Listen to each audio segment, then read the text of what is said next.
1 Tim 2:8 on spreading forth your hand. So y'all got a topic today I want to hit on that I see that still there's some misunderstandings on it, and what I'm talking about today is, y'all, we having a problem with the connection on the internet. So y'all, we'll have somebody write on the board, so we get it right up here. I don't know if we got a marker for that, but right now y'all just take good notes. We just missing a few brethren. I guess they're on their way.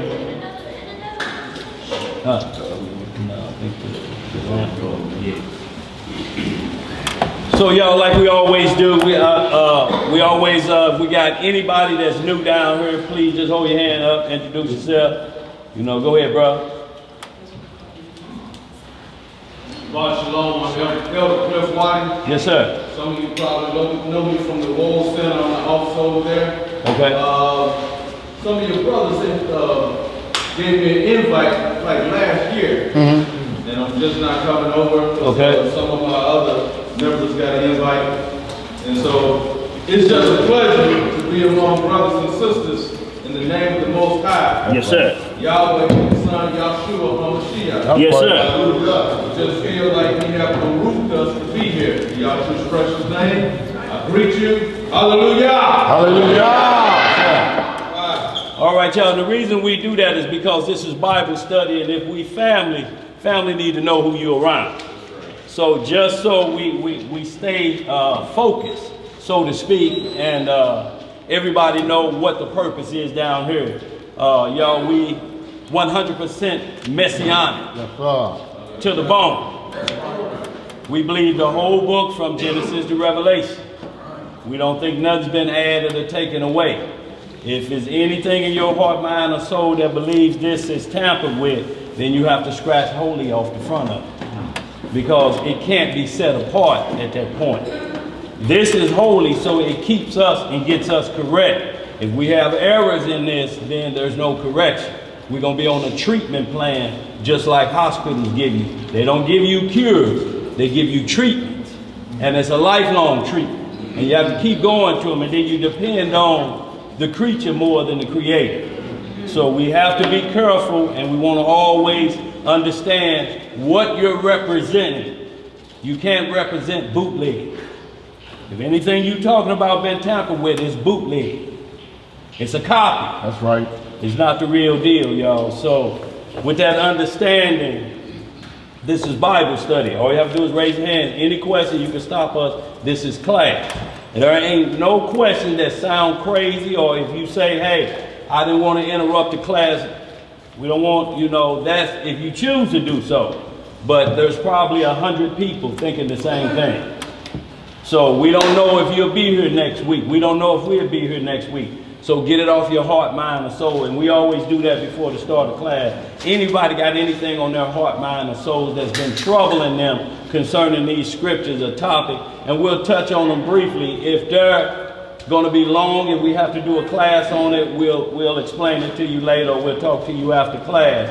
But if it's just something we can clear the matter up and get to our topic at hand, we just run a little bit behind. But any questions or concerns, anything on anybody's heart, mind, or soul was troubling you, or if you want to understand to say, hey, are we heading this direction? I have a problem with this. Go ahead, sis. I want to understand the word amen.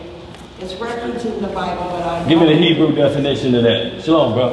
All right. Shalom, made bro. Got a computer in that bag? You good? You good now? If you got a computer, hook it up. See if you can hook that up, this up to it. That cable. This cable right here. Let me follow it up. No, they end up charging the old car. They had to repay the bill. Yeah. See if you can hook this up to yours. You got to bring mine with me. Yeah. But mine wasn't going to go in there anyway. Did you have these Oh, well, you don't need no worrying about that then. Okay, look, we'll need a writer on the board then. Okay. So, you can do that.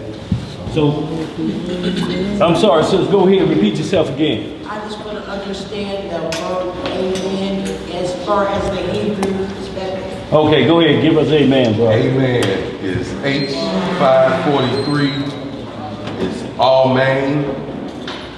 Verily, truly, amen.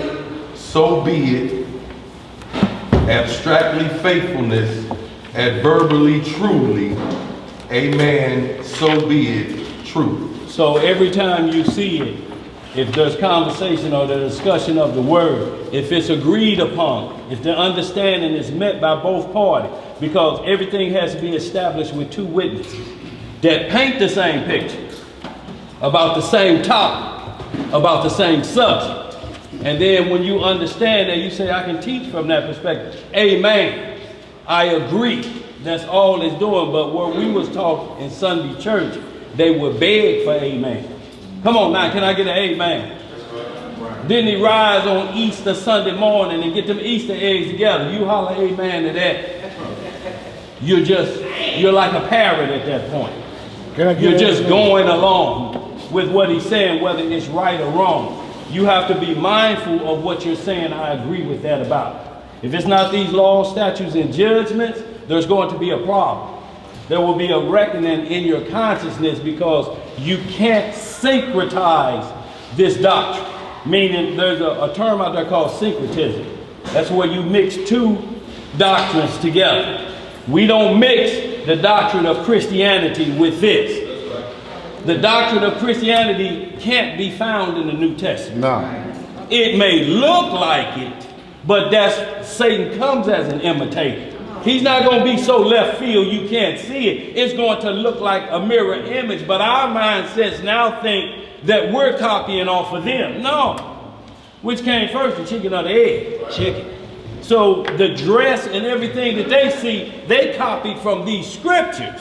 It's just the doctrine they teach go left field. It can't be found in the Bible. You can't find in here to say Hail Mary and worship Mary. That's not written in here. That's the Immaculate Conception.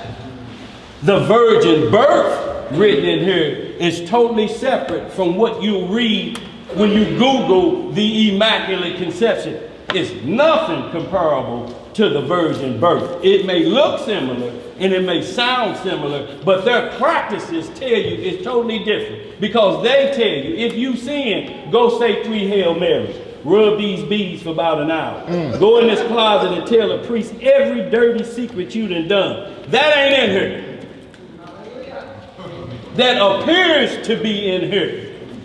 But if you're taught, don't worry about opening it up. Just come on with it as an accessory piece.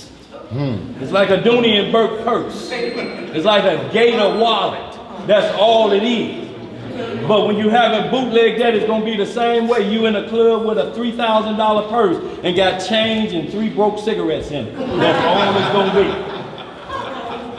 be. So, sister, in essence, that's when we agree amen, before we ask for amen, we ask you, did it go over your head? Did it fly over there? Till the whole congregation, from the least of us to the greatest of us, can say amen as one body. If we don't, the body's got spot or wrinkle. It's not a chance virgin anymore. This marriage ceremony have to go forth correctly. So, anybody else before we move on? And so we don't want to spring anything on anybody so that we don't get anything misunderstood. If there's down here how we believe about the name, his name is Exodus 20. Of how we teach from that perspective, and it's the law, statutes, and judgment. His son was named the Word of Exodus 20. That's what he brought forth. That's what he never broke. That's his name. So we understand the title of the Father and the Son. But his name is without fault. It's without blemish. It has no additive. But with the titles, you may have 1,000 of them. If we say Jesus Christ, in the Hebrew definition, back to Joshua, back to salvation. Ain't nothing in there saying it's about Zeus. It's just the English way of saying it. It still gets back to salvation. If we say Yehoshua, Yahawashai, Yahaya, those are still titles because they're equal to the governor. the Mighty One, the Redeemer of Israel. All of those titles, Emmanuel, which one you can't say? And when he spoke to the Father, he never called him what but Father. When the Father spoke to the Son, what did he call him? Son. So we don't want to get caught right there coming out. We understand it though, but why we don't get caught in names is because in Ezekiel 16, we got cast out of Jerusalem for profaning his name. Damn, we got everything working. What's the title? The title is Waters of Separation. That's where we're going. We're going live. Yeah, okay. Waters of Separation, y'all, is the title. So we're going to get that wrote on the board and get it right behind y'all. We're having some technical difficulties with our projector right now. Keep going live. Okay. So y'all, we do live streaming. So we also have a room back here for the newborns or young babies. If they get a little whiny, it's a room set up there perfect back there. All of the amenities they would need to calm them down, so that the live stream audience can hear. Y'all, so we want to be mindful of our audience that's around. What you got? Huh? Okay, bro. Go ahead, bro. I don't quite understand what you're saying. What we see his name is. Right. What we're saying his name is the law, statutes, and judgment. Because no matter what you say, if you're not walking that walk, you don't know what his name is. You can't come in his authority. His authority is only by his rules and regulations. If you just say his name and you break every one of his laws, you just know his name. It's like singing the ABCs, and then your parents tell him, he knows ABCs, sing your ABC, and say, now point out a D to me. He don't know what a D is, so he just know the song. So when you talk about his name, give me Psalm 138, 1 and 2. There's something in here that David explains about the titles of the Most High, because he said, in that day, in Zephaniah, I'm going to turn to you the pure language and tell you what my name is, my holy name, that you won't be able to profane anymore. Even like if we do the J and you go back to the 1400, what letter was it that got us through out of Jerusalem? What letter of the alphabet, when we profaned his name when we were in Jerusalem, what letter was it? Because the J didn't come to 1400s. So what letter was it that threw us out of Jerusalem? In our own land, running our own household, priests reigning, Navy, Air Force of angels. What letter caused us to get thrown out? It was sin. Huh? It was sin. So we understand that. So from that perspective, but give me Psalm 138, 1 and 2. Y'all, and this is just something that when you understand his name is the word of God, Savior of Revelation 19, Revelation 5 and 5, we're talking about the Messiah. We know what the Father's name is. We can call him the Ancient of Days, but ain't nobody seen his face yet but the Son, so we don't even know what his true name yet is until you can see his face. Right now we got titles for the Father: the Almighty, the Ancient of Days, Everlasting, the Creator of the universe and everything that exists in it. Those are titles. But when it comes down to seeing the face of who's orchestrating everything, we don't know his name yet. He said, in that day, you're going to see my face. All the questions that you have, y'all, that's the only outstanding question just left for Judgment Day. How we know God exists if ain't nobody seen him? Why? Because of what he say, how it exists. The invisible things are clearly seen through its actions. You don't see the wind, but you know exactly what the wind does. So y'all, with Titus, give me that 138, 1 and 2, what it say? The book of Psalms, chapter 138, verse 1. I will praise thee with my whole heart. What? With my whole heart. Uh-huh. Before the gods will I sing praise unto thee. See, so the first thing is to praise with your whole heart. That means knowing him when there's a time you may not even be able to speak his name. And you got to know it up here. You got to know it in your heart. Anybody that's deaf or can't speak, don't get off the hook. Because you have a physical ailment, an out-of-cup ailment. Because that can be cured. But in your mind, the first heart that moves from here to this heart, and then it pumps what this thinks, it pumps that blood through that heart, that secondary heart of flesh. That's right. So we want to get that understood clearly.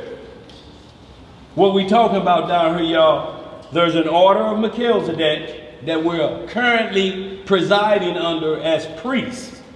And then there's the order of Aaron that decreased and technically faded away when the Messiah took over. When he gave his life, when he laid down his life, that order moved to schoolmaster. If you are dictating the law to anybody and Aaron is still reigning supreme over Melchizedek like this, you're out of what? Order. You got to bring the right orders back. That's right. The prophecies of the prophets prophesied future things. They prophesied Aaron at the current time, and then most of them would do prophecy. They prophesied Melchizedek. So that some of the scripts we're going to hit today in what we call the waters of separation. We're going to clear all that up, but let us get back to this verse 1. In verse 2. Verse 2, okay. It reads, I will worship toward thy holy temple. So that's what we did today when we turned toward the east, because we're in the West Country. It ain't got nothing to do with turning toward Mecca and looking at a cobblestone or wailing wall and none of that. All of that's idolatry. There's no temple in Jerusalem that we're looking toward. We're looking from where New Jerusalem will set down at. That's why we look that way. We just happen to be in the West. David did it before the temple was ever set up. When they carried the Ark of the Covenant, he prayed toward wherever the tabernacle was that housed the law of the Most High. That was our mascot. That's what we took to battle, was his name. So war had to be done correctly. There was killing rules. It was the Geneva Convention, so to speak, before what they come up with about war. Go ahead, bro. I will worship toward thy holy temple and praise thy name for thy loving kindness and for thy truth. For thou hast magnified thy word above all thy names. So there's a word that's magnified above all the names. So what two are we talking about? What name that word magnifies above? See, so he started off, I will worship thy in the truth with my whole heart. So before any name come out, you have to believe that this is the truth of God. That's right. Or you just take wickedness to the land of God. They ready for short leggers class? What, 11 and under? See Uncle Duell. Young in heart and can understand. Yeah, some of them read right now, they can work computers. I'm talking about be swiping and going. All right, short leggers. So y'all, with that understanding from the name, we ask, what's the difference between those two? What is being magnified above any name you could call him in this dying flesh? And it's that name that he's going to show us that's written in his thigh that we're going to get to in this lesson. We're going to get to that understanding of what to look for. But first, because we are an ambassador of him, we come in his name as a representative, like a lawyer do for you. He speaks for you. He go to court for you. And we know we got good practice there with the traffic lawyers. You go to court for me? What they do? Did they drop the warrant? No, you got to bring me another $100, and then they're going to drop the warrant. I'll go back in there and I will speak for you. I will be you. So in like manner, this word gives us authority when he said, go forth. And this power take with you. That we're going to get some understanding on today too. So that we don't profane his holy name. That's right. Because many shall come in my name saying, I'm Hamashiach. And shall deceive many. Right. Farrakhan say Elijah Muhammad was Hamashiach. Born in Sandersville, Georgia, on tape saying that.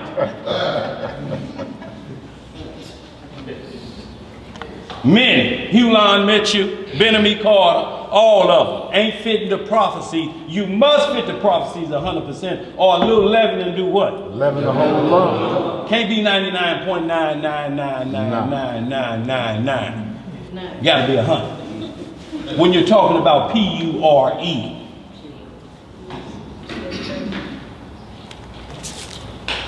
Did I answer that question?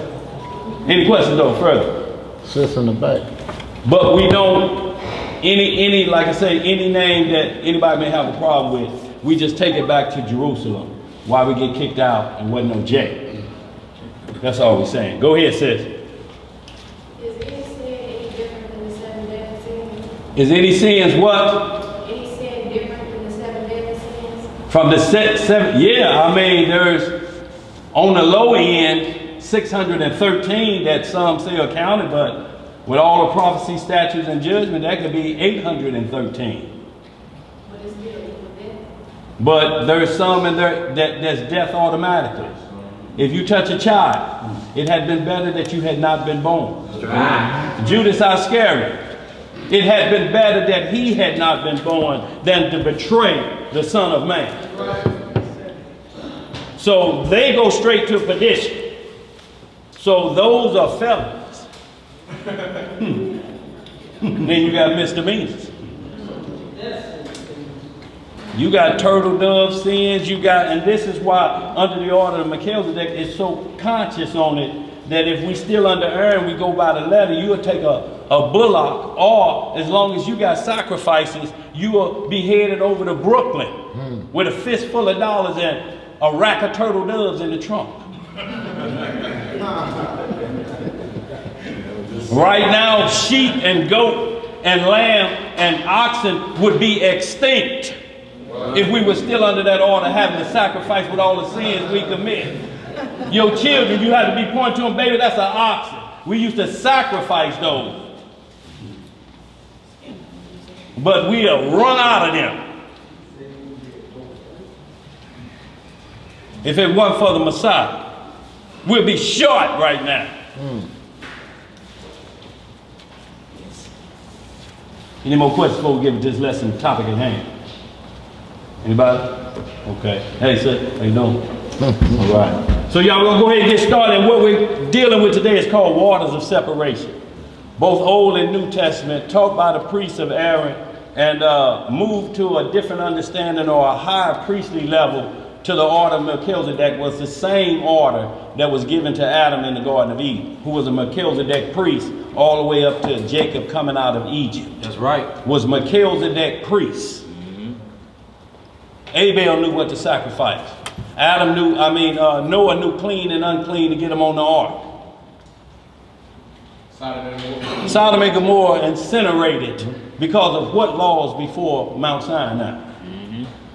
How was his two daughters judged, and we get Moab and Ammon before Mount Sinai? Yeah. What laws? Cain broke the law, committed murder. Cain committed murder. On what laws? Exactly. Melchizedek, that priest and king. Yeah. Up until we come out of Egypt, we switched to Aaron, and as soon as the Messiah was crucified and gave up the crow, gave up the goat, the veil rent in half. Well, you can look back where the high priest used to go back there. We're going to read a little bit of that. At that point, Aaron moved to decreased position. Not saying it's done away with in a sense that you look at it like it's something that ain't to be looked at. That's the difference in the Christianity doctrine. They say it ain't no more. But how do I know what coveted mean except it was the law? Exactly. How do I know what lust is except the law teach me? So without it, how you going to say somebody even sinning? Because sin is transgression of the what? The law. Can't have it both ways. That's his name. The law. And if you represent him, you're going to be doing the law. That's right. If not, you're going to be representing somebody else. You just look like you represent the Father. But your father may be of the devil, like the Pharisees and the Sadducees. Y'all, so with that, we're going to move on forward and get some understanding of this. And what we're talking about is waters of separation. What cleansed us back then, how that priesthood ran to the priesthood today because of the topic of Numbers 19. If a man touch a dead body,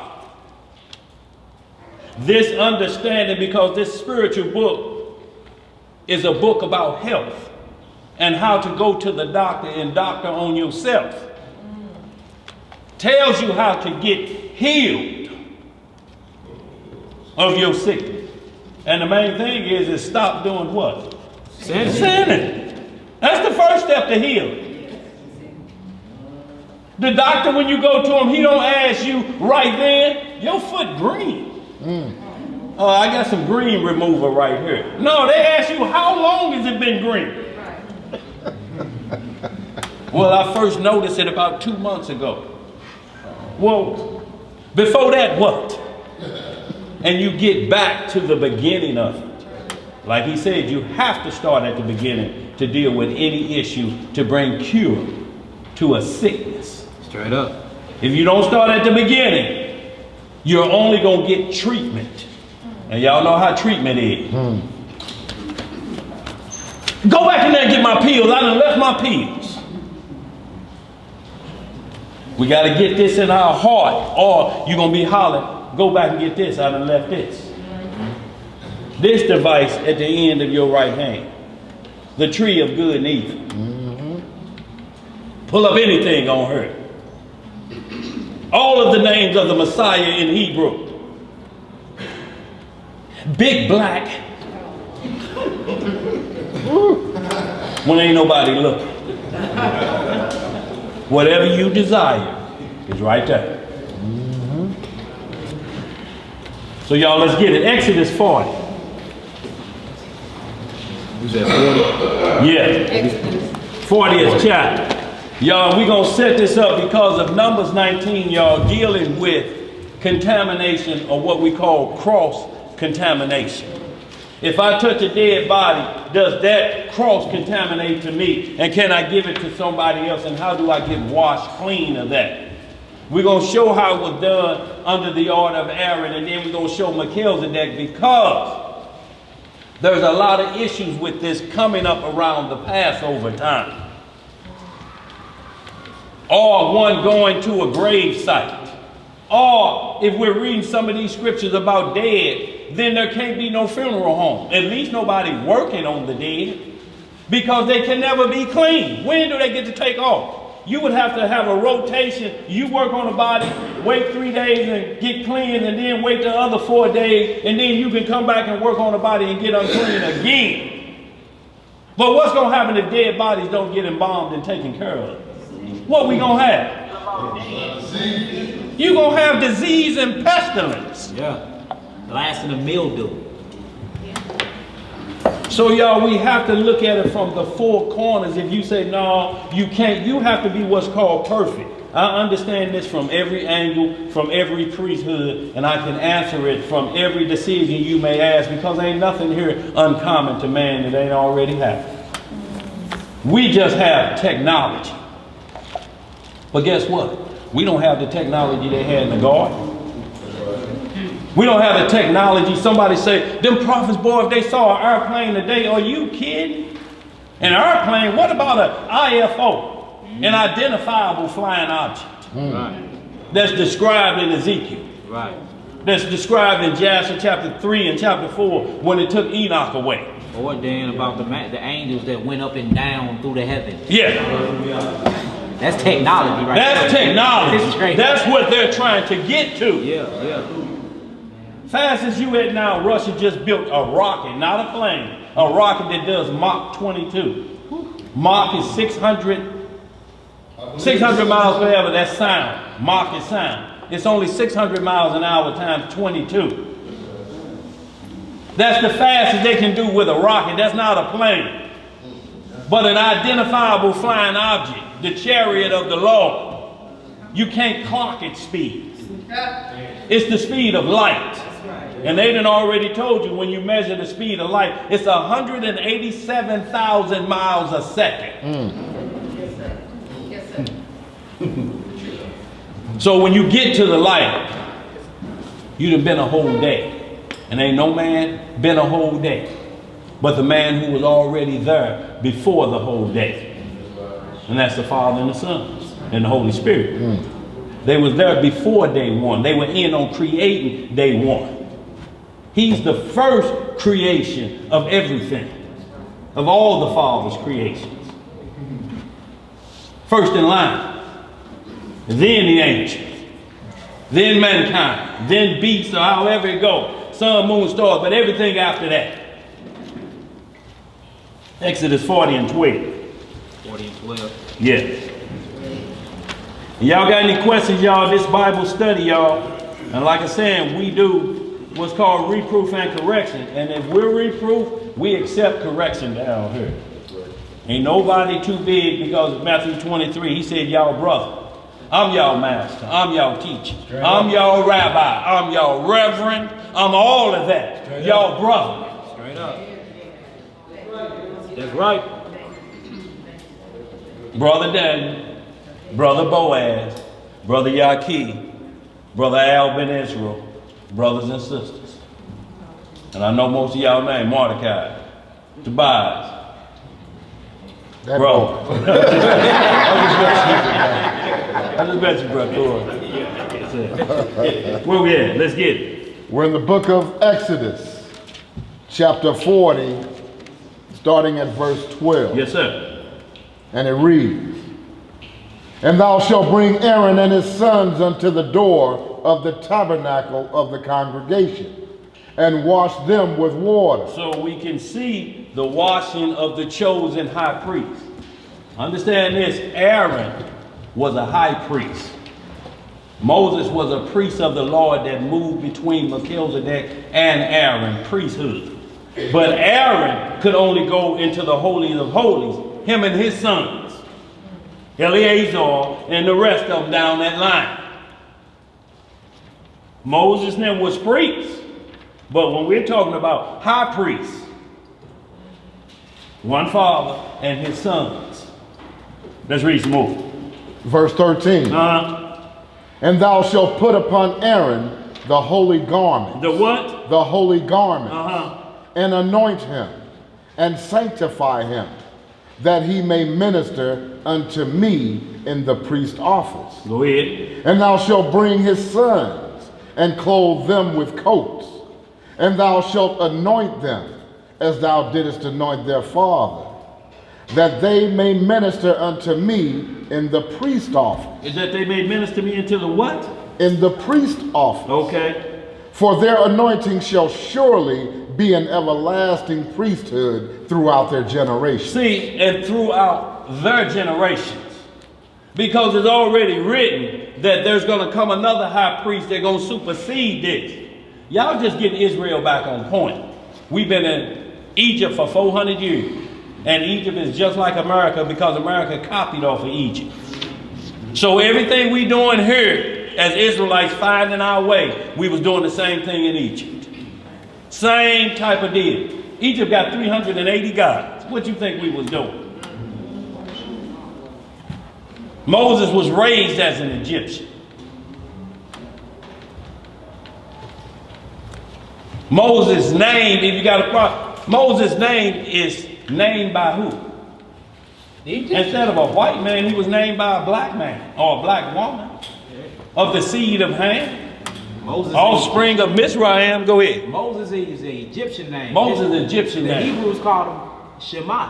Moses had Moses several is names. actually, he had, but like his name, when he got named by his sister, that was an Egyptian name. So Moses, when we say Moses, or AKA Moshe, we actually saying the Egyptian name. We actually speaking a Phoenician language. We call him Shema in Israel. That's right. When you get into Jasher, what is it, 63? You'll see he had 8 names. Yeah. Just like the Messiah had many titles. His sister called him Jared. His father called him this. His grandfather called him. All Israel called Moses Shemaiah in Israel. So if you're talking about, you know, man, bro was at the burning bush. If I said, who you speaking of? Shemaiah? What? Who? Right. So if you say Jesus Christ is a white man's name, Moses is a black man's name. Because we were slaves to black people. We hated black people like sisters hate a brother with a white woman. They hated him with an African woman. Look at him with that old black bee. I can't stand it. I hope that baby black is charcoal. It's just a different chapter now. We had the same thought, y'all. Yeah, he think because he an Egyptian, he's something special. Same thing, y'all. What you got back there, G? Moses' wife, Egyptian? Yeah, no, she was, she was out of that line. Zipporah. She was Hamite. Yeah. But she wasn't of the tribes. She from Midian, so she's the offspring of Abraham's second wife. His third wife, technically, Keturah. She had children that fathered the Midianites. So technically, when you're looking at it, it's Hebrew, but it's not Hebrew Israelite. Like Esau is Hebrew, but they're not Hebrew Israelites. Hebrew They're Edomites. Hebrew Edomites. Ishmael is Hebrew Ishmaelites.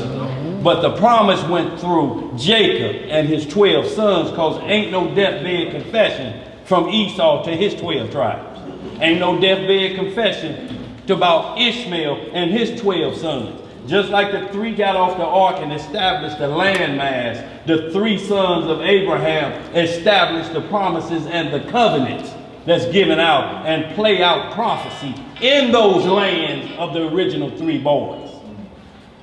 But Japheth, Ham, and Shem, ain't nobody in their native land, so to speak, and been there since the dawn of time, since getting off the boat. If that's the case, then those Edomites in Israel are the Jews, because they in the land. So we got to know a difference from the prophecy speak of landmass prophecy versus people prophecy. That's right. If he's saying Magog, because Caucasians are in the land of Russia right now, Gog or Magog or Chinese, they wasn't there when they got off the boat. They just conquered those lands. So now the prophecy about the land of that individual in this land. If America's the daughter of Babylon, why ain't it sitting on Asia? Ain't that what the original Babylon is? But you call this the daughter of Babylon.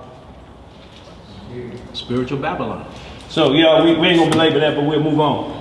Where you at on that? That's verse 15. That's good. Go ahead down to 16. Verse 16. Yeah.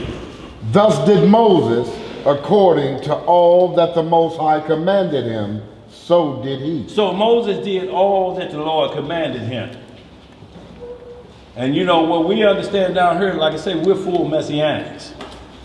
And the birth of the Messiah, the conception of the Messiah by the Holy Spirit, not by Joseph.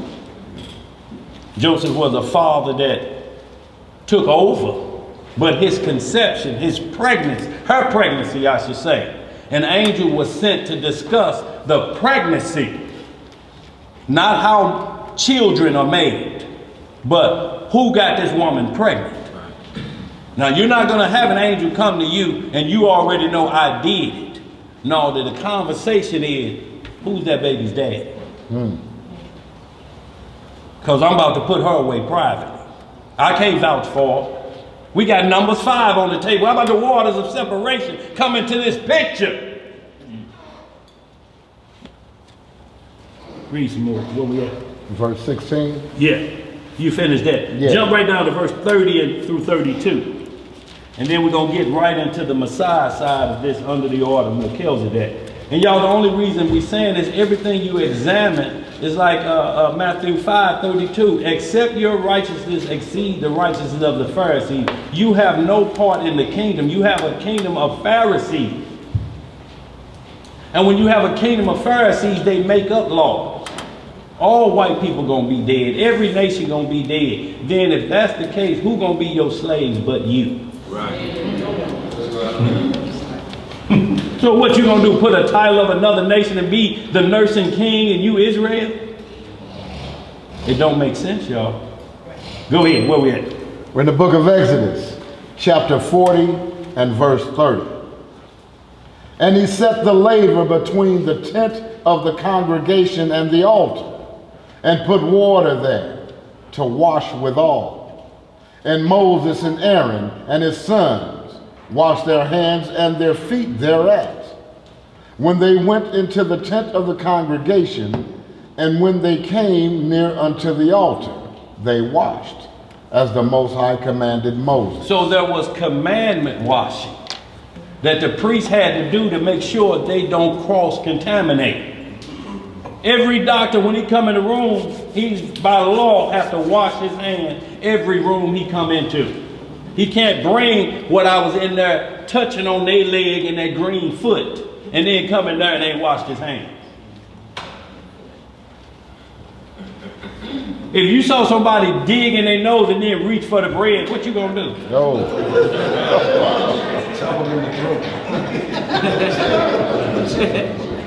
I'm like, he went up to the last knuckle on that.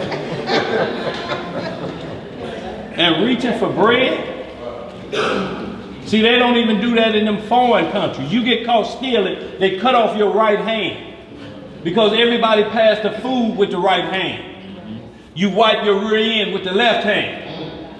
So when they cut your right hand off, you have to sit at the table over there with the left handers. You ain't gonna pass bread and wipe with the same hand at this table.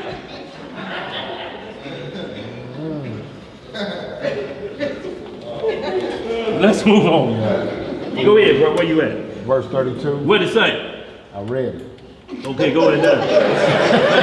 You done? You want me to give it to you again? No, that's good. Okay, no, go on, let's see. 30 to 32? Yeah, that's good. That's all we need. So that was just a wash. Now give me John 13. And we're going to see as the priesthood is switching to Melchizedek, or when John the Baptist said, I must decrease, who his father was a Levite, and John the Baptist was a Levitical prophet. He said, I should decrease, but he's going to increase. Whose shoes I'm not worthy to tie up the shoestring. The Lamb of Yah. John 13 and what? John chapter 13, we're going to start by verse 3. I'll start at 1? Okay. Close enough too. Might as well. Y'all got any questions while we're going on? Like you say, y'all, we put the understanding out there. We understand how we teach everything established by two witnesses that paint the same picture. Y'all, we have to do that in this study. One witness can make anything its truth. Yep. Sure can. But when you're playing by the established rules, everything, that's why he sent them out 2 by 2 or at 3. If one speak in tongues, by how many? 2, and let one interpret. Yeah. Prophecies by 2. It's got to always be somebody to say yay. When establishments take place. So one person can't sentence nobody to death. No. No. Have to be 2. And look, when it's 2, it has to be according to the rule. Like the woman brought in adultery before the Messiah, tempting him, Master. We caught her in the very act. What say you? The law say put bricks on her head. What you say? He bent down, started writing in the dirt the name of the man. Because the law say you have to kill both of them. Where he at? If you caught him in the act, where he at? He like this. Uh-oh. That's my name in that dirt. Even on the confession, you have to say it and write it, so they'll have 2 witnesses. So they have 2 witnesses. Even you tell on yourself. A verbal confession and a handwritten confession. Yeah, Leroy Jackson, I'm the one robbed the Piggly Wiggly. And then he said on tape, yeah, Leroy Jackson, I robbed the Piggly Wiggly. 2 witnesses, but it's at least 2 witnesses. When you married, you're 1 witness. They can't make the wife testify. How they get her to testify? Throw a picture of him at the club with his arm wrapped around that woman like this, whispering naughty nothings. And she volunteered. Now she volunteers information. Y'all looking for the dope in that safe in the baby's room, in the closet. Black mother. So this him, huh? He told me he was going out doing the word.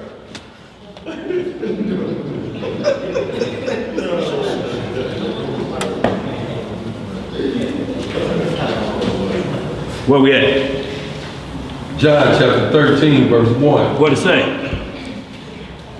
Now before the feast of Passover, when Yahushua knew that his hour was come, that he should depart out of this world unto the Father, having loved his own which were in the world, he loved them unto the end. So this is the whole object of the waters of separation. You got to learn how y'all, before we do anything, love the Father with all your heart, mind, and soul, and love your neighbor as yourself. That's what he showed us. And that's what he's getting ready to do right here in Switch Art. Y'all, we wasting our time if we don't love our brethren, but we have to love our brethren of the faith. Believe in Hamashiach. If those non-messianics don't believe in the Son, if they don't experience a road to Damascus, they are dead men walking. You can't pray for them. You can't do nothing for them until they believe, because their choices are sinners. Maybe it's Hezekiah. Maybe it's King Solomon, or King Solomon. Not King Solomon who worshiped Molech. Maybe it's Zerubbabel. Well, how about we get some Sirach 49 and see if it's Zerubbabel? How about this person? How about that? It's going to come down to one and only one that was born in Bethlehem of Judea. Where we at? Verse 2. And supper being ended, the devil having now put into the heart of Judas Iscariot, Simon's son, to betray him. So y'all don't get it twisted. You mad because somebody around you breaking laws or whatever look like this or that? The Messiah had Judas Iscariot right there. So what we complaining about? Who you mad at? Go ahead. Yahushua, knowing that the Father had given all things into his hands, and that he was come from Yahweh, he went to Yahweh. He riseth from supper, and laid aside his garments, and took a towel, and girded himself. After that, he poureth water into a basin, and began to wash the disciples' feet, and to wipe them with the towel wherewith he was girded. Now this the Messiah. This Elohim, part of the Godhead, the let us make man, washing his disciples' feet. And we mad at brethren because they hit the last corner. Man, the last of the, why you don't put a swallow back in there? Go ahead, brother. Then cometh he to Simon Peter, and Peter saith unto him, Lord, dost thou wash my feet? Yahushua answered and said unto him, what I do thou knowest not now, but thou shalt know hereafter. Peter saith unto him, thou shalt never wash my feet. Yahushua answered him, if I wash thee not, thou hast no part with me. See, so Peter had a lot of zeal without knowledge. It's the same thing he said, I wish them Romans would touch you. Now what you gonna do? You sinking when you walking on water. Messiah stop a storm, feed 5,000, and you talking about what you gonna do with a sword. Like he needs your help. Huh? What? Go ahead. He was a soldier, absolutely, but his fire was boiling the broth out, so to speak. He had to kindle his fire. Because Satan had him thinking this was about physical war first. I'm not saying it ain't physical. I'm just saying he put physical first. And them ain't the rules under Melchizedek. Go ahead. Where we at? Verse 9. Simon Peter said unto him, Lord, not my feet only, but also my hands and my head. Yahweh said unto him, He that is washed needeth not save to wash his feet, but is clean every whit. And ye are clean, but not all. So, see, even though the washing is not a ritual type of deal, it's still supernatural because Judas Iscariot got his feet washed. But his mental was not from that perspective of I was born to sell him out, but from the fact that he needs to end this drama with these Romans right now. That's right. This time. And if I go pay them off, he may get off this, like people try to rush the Father off the throne. You can't make the end of the world when it ain't announced it's going to be the end of the world. Somebody just says the end of the world April the 23rd. Where the Antichrist at? When the saints going to get woe out? Right.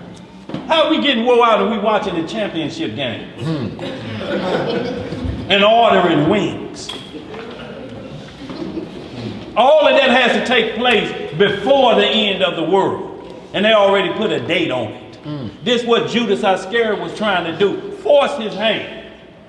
I'll pay him off and they'll come get him and he gonna destroy him and we gonna have the kingdom right now because it ain't sounding too good. I'm hearing 2 more days and it's sounding like days of the Lord. As 1,000 years is to man, is 1 day to the Lord. That's the way it's sounding. And I know I can't live 1,000 years. Lord need to handle this business right now. Go sell him out. Force his hand. Go ahead, brother. Verse 11. For he knew who should betray him. Therefore said he, Ye are not all clean. That's why we talk about baptism. We do water baptism. But we have to deal with Acts 19. There's a double baptism in there. That's right. When he asked, who were you baptized by? By John Baptist. Oh, you, the baptism of repentance. For we don't know nothing about the Holy Spirit. The baptism of the holy fire.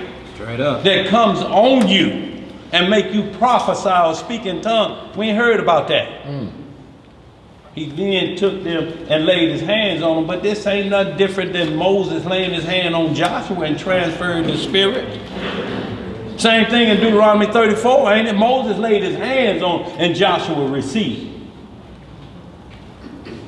It ain't no different law. It's just different priests running the law. That's right.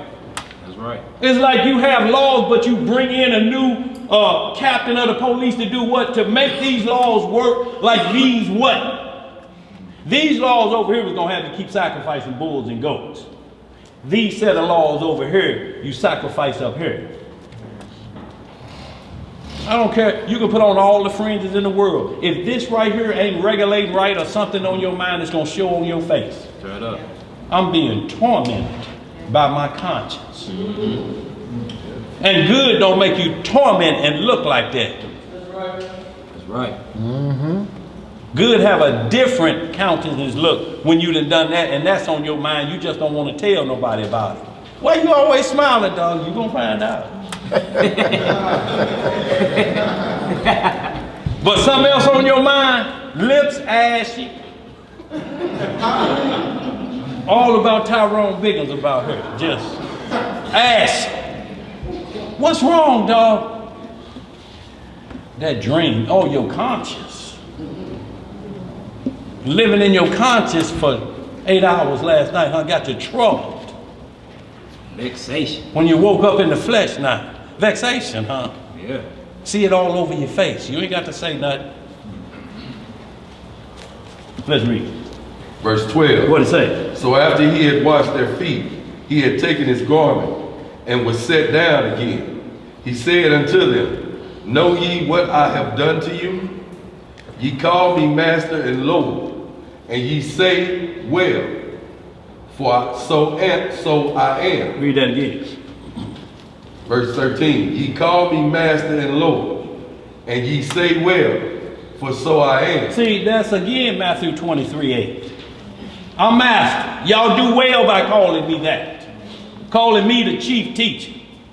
Not out of New York, triple high priest this and the general high priest that, and the actual Holy Spirit in the flesh that's now on trial for tax evasion. The Holy Spirit, huh, bro? Going down. Go ahead. Verse 14. If I then, your Lord and Master, have washed your feet, ye also ought to wash one another's feet. And y'all have to understand the father of hospitality, Abraham, that's why I keep going back to him. The father of hospitality. Broke bread with the Messiah in Genesis 18. Who you think that was he discussing? The angels went on. But this the captain of the host. The angel of the Lord, the same one that was in the burning bush, the same one that Joshua bowed to. The captain of the host, of the army of the Lord. Who is this giving permission and being bowed to in the Old Testament? Straight up. It ain't the Father. He ain't left his throne. You think the Father gonna get off and take a whooping by Romans? Peter would have handled that business. The Father give orders. Right. And maintains his throne. We his representatives, ain't we? Yep, we When the prophets speak, thus saith the Lord. Ambassadors of Christ. Go ahead. For I have given you an example, that ye should do as I have done to you. Verily, verily, I say unto you, the servant is not greater than his Lord, neither he that is sent greater than he that sent him. Y'all see that? Neither he is greater than the one that sent him. So the Messiah always stayed in check. Never went against his father or tried to exalt himself, what Lucifer did.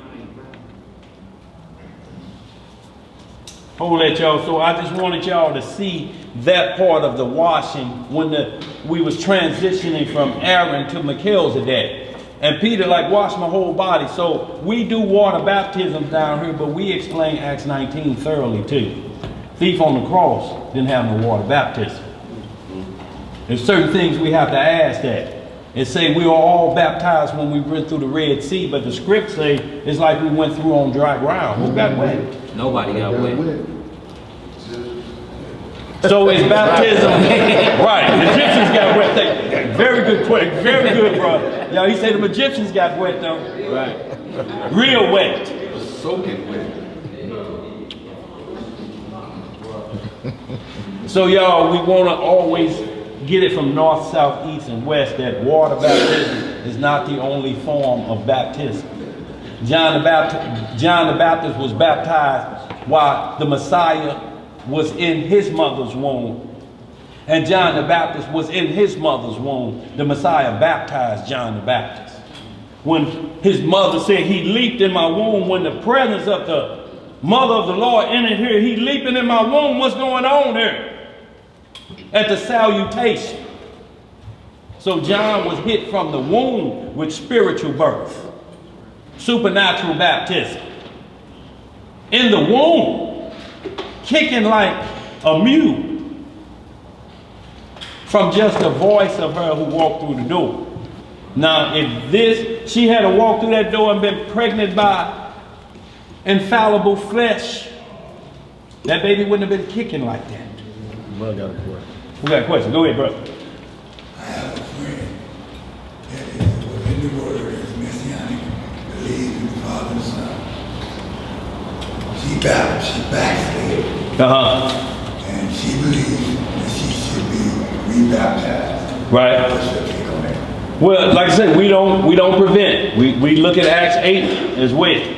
So, you know, with Philip and the eunuch. So we look at all of the things. If she wants to be baptized, but she has to understand, even that conversation, the first words are, do you believe. Yep.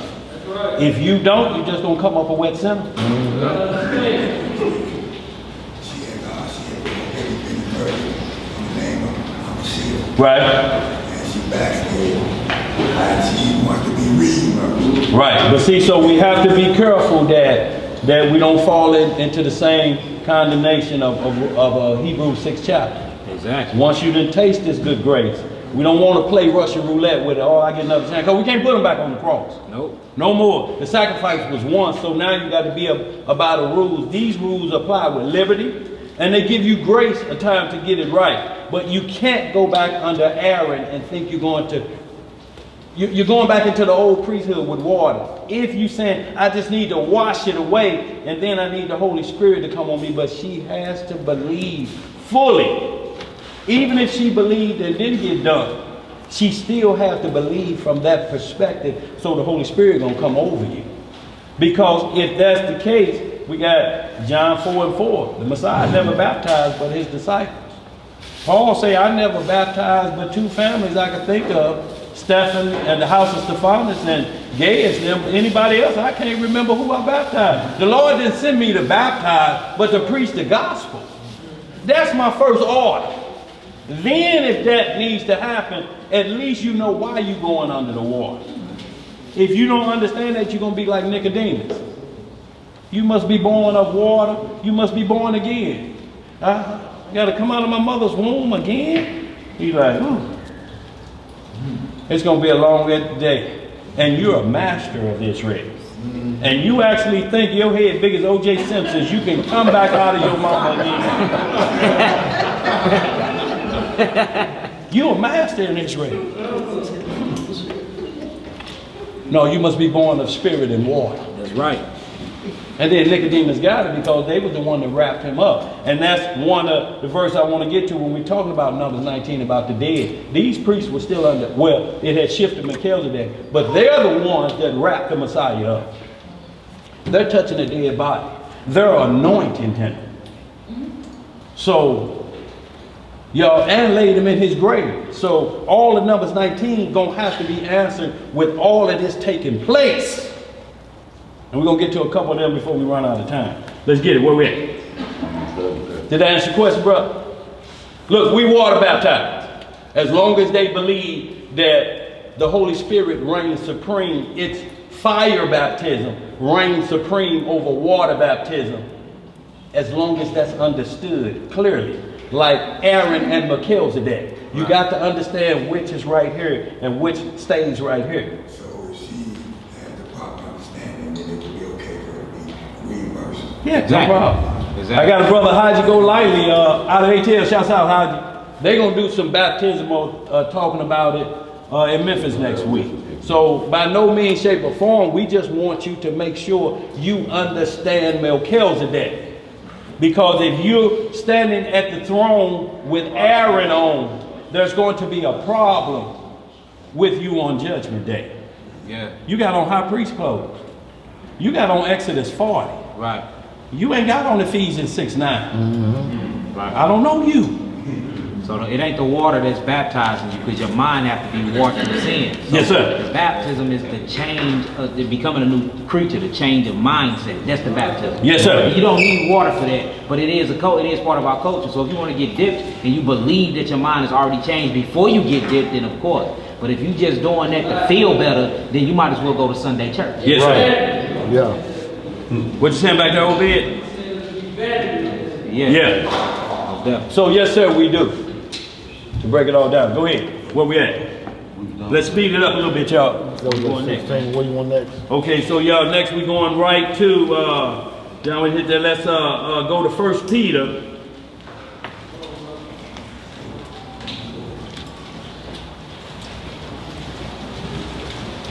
First Peter 2, 5 through 12. And y'all, and then we're gonna hit the order. We know about Deuteronomy 7 and 6. But thou art a holy people. This same people now is a different under Melchizedek, your royal priesthood. Same laws, different titles. You walk up to me talking about you high priest, I'm like, under what order? Straight up. What order? 1 Corinthians 12:28, we get into say, here's the order of the administration. First apostles, then this, then this, then this. I ain't seen general, lieutenant, triple high priest, quadruple high priest, / captain. I ain't seen none of that in that listing of the hierarchy of the Messiah's assembly. It ain't in there. Will you keep going back to kindergarten? How you look 18 ready for high school sitting in kindergarten with a beard and one of them little seats like this? And teacher asks, who knows where a D? And you looking like, me? You cheating off a 5-year-old? That's what happened when you try to make the righteousness of the Pharisees enter into the kingdom of the Most High. It ain't gonna happen. Go ahead, where we at? 1 Peter chapter 2, verse 5. Yes, sir. 5 through 12. 1 Peter chapter 2, verse 5. Hold on, y'all. We'll wait on y'all. If y'all ain't caught up, we have to read together. Anybody got any questions or concerns so far?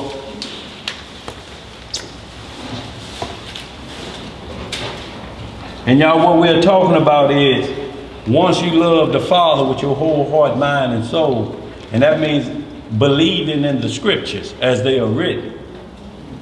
As they are written, not as they are added unto, as they are written. And then love your brother according to how it's written, because that's what the Messiah showed us. I'm going to show y'all how to love each other. Straight up. Apparently y'all don't know how to do this. Boy, where y'all been? In Egypt. They don't know how to love their brother. Their laws are to kill a poor man. That's right. Spiritually. Then physically. Let's read. Where we at? 1 Peter chapter 2, verse 5. What it say?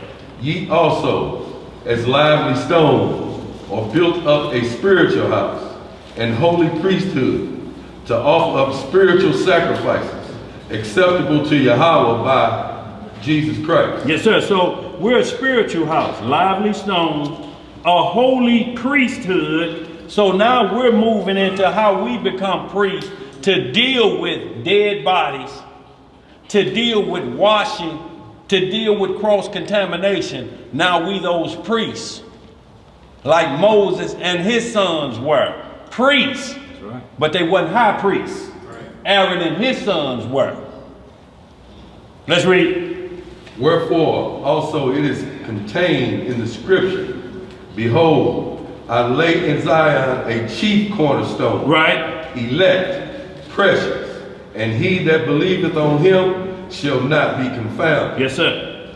Unto you therefore which believe, he is precious, but unto them which be disobedient, the stone which the builders disallowed, the same is made the head of the corner, and a stone of stumbling, and a rock of offense, even to them which stumble at the word, being disobedient, whereunto also they were appointed. So being disobedient at the word makes you stumble. You just don't stumble because you don't understand. When you're disobedient, you trip and fall. Usually when you're walking fast away from a crime, you trip and fall. Scary movie, certain people fall all the time. Where we at? Verse 9.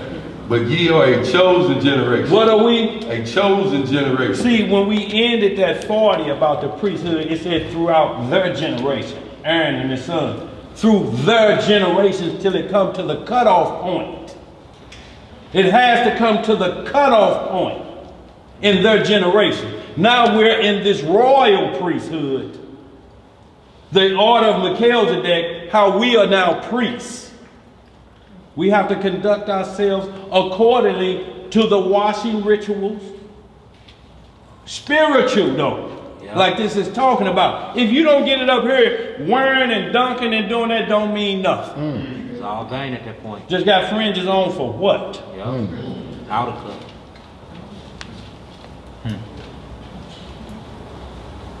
Now, dog, 100% clean. Nigga, I don't eat no pork around here, dog. Hold on. Yeah, let me get a number 2. Yeah, the Big Mama burger. Yeah. And don't put no bacon on it. Okay, $5.95. You pull around to the window and see them cooking your burger next to the bacon burger on the same grill. In the same grease. In the same grease. Same grease. And you got fringes on and you talking about this, and y'all, this is what we're saying. You have to be always conscious and careful of what you're doing. Yeah. If you eat fast food, you ain't 100% pork free. Right. Not at all. Because they don't bring out no special grill. Hebrew in the house, Hebrew in the house. Hebrew in the house, and when they come running with a grill. Hebrew in the house, what's your order, please? When they put your pizza in that oven, it's going to be in there with that pepperoni special. But y'all, we're going to get into some Mark 16 so we can understand that ain't no food out here clean for us. And bro, you know, we talk a lot about the veggie and the beef, how ain't none of it clean. E. coli is on a rampage right now. And you can't see it. All you do is eat it, and the next thing you know, if you don't make it in time, your underwear look like a rack of pool balls in it. With E. coli. They've been recalling all food, man. They even recalling all vegetables too. Even vegetables been getting recalled. Romaine just got recalled for it. It ain't even been a month. Yo, E. coli ain't no joke. It rips and tears at the intestine. That right there, that bathroom that close from here, E. coli, it's gonna be trouble. It's trouble when you bag the seat out. It's already too late. Let's get it over. Where we at? Verse 9. What it say? But ye are a chosen generation. Right. A royal priesthood. What kind of priesthood? A royal priesthood. And holy nation. A peculiar people. That ye should show forth the praises of him who hath called you out of darkness into his marvelous light. See, so we have to show forth that praise of that we're out of the darkness into this marvelous light, y'all. If we don't understand that from that perspective, a holy nation, y'all, a peculiar people, we still peculiar to this day. Deuteronomy 28 don't care because you get a little money in your pocket. Basketball players, football players, lawyers get that same gun to the back of their head. Get on the ground. I don't care who you are. Michael who? Michael nigga. Oh, get on the ground. All throughout the news now, y'all see the 65-year-old grandmother getting handled. I couldn't even watch it, man. Atlanta. I couldn't even watch it, man. Now look, he come and he ain't even in the, he looking, he thinking this a young Hebrew, he ready to get busy. And he look in the car and see it's an old woman, he get mad. And she said, no, I need a supervisor. F you. You get out of that car now, you ain't running nothing, snatching on her arm. And look, the first report was written up that she assaulted the police with her car door. Y'all seen the way she handled that Israelite? I mean, when you look at that though, but I'm just saying, to be handled like that for a car door. That's crazy, man. Never touched them with the door, but that's what they was gonna write up till the other one flipped out.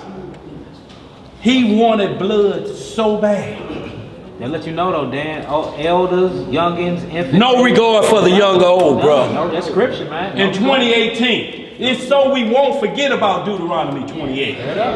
Right now, they done gave you a Hamite president for 8 years. We done forgot who we are. That's right. That's a shame. So he has to give us back Deuteronomy 28 in this generation so we don't forget who we are. And when you see that, you be like, my God, they don't care. It's the young or old. And I mean, he's snatching on her arm and yo, these are one of those times if you was there. I would have got shot down. I would have got shot down. It'd have been awful rough at that point, the way he did. And they suspended him without pay and told him, look, you better resign because the wolves is out. You heard what he was saying while he was snatching her up. Stop resisting. Stop resisting. He ain't doing nothing to See you, man.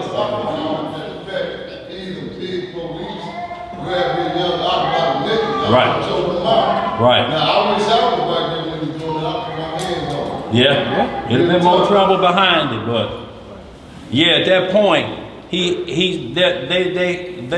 what the script called, they extending the affliction. Yeah. They had laws on how to treat us. But they get to the point they hate us so bad because they look at us like, how dare y'all treat the covenant like that? If it was us, we wouldn't do the Lord like that. Y'all come from Esau.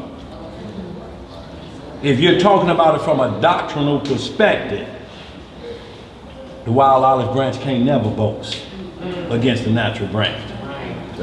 Keep it where it needs to be. And we'll just move on after that. Go ahead. Verse 10. What it say? Which in times past were not a people. Right. But are now the people of Yahweh, which had not obtained mercy, but now have obtained mercy. Because see, you got caught back then, wasn't no mercy. Then what? Rock time. Right. You do a false prophecy like they doing them boys out of New York, talking about they on the roof at 2000 waiting for it to count down and thought the Messiah was coming to you today. 8, 7, 6, 5, 4, 3, 2, 1. At that point, that prophet should have been killed because they're rocking from the order of Aaron. If you're going to play by them rules, it should have been judged by them rules. But they sneak back into Melchizedek and give him mercy. And then lie and say, well, it's like Jonah. The Lord knew he wasn't going to come back on that day. He just spared him. See, that's why all y'all get coming in. And they do so they do what's called a clapping amen. Instead of saying amen, they start clapping and telling you to come along. Ain't the Lord good for delaying that prophecy? Ain't the Lord good that he did? And you like, yeah, the Lord is good, the Lord is good. Delaying prophecy, then how you going to ever have a false prophet? Right. Who can ever be a false prophet with them rules? And they march down from off the roof. Shame and still looking for an excuse. The same way with Benjamin Carter going over there when he said Demona gonna have Israel in 7 years. 7 years in a day he was supposed to be dead. Yep, straight up. Then 14 years passed. Then 21 years passed. Then he on a B1 visa status. You on welfare now, the Messiah?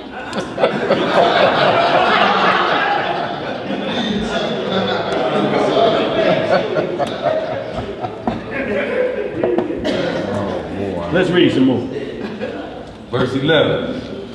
Dearly beloved, I beseech you as strangers and pilgrims, abstain from fleshly lusts. Right.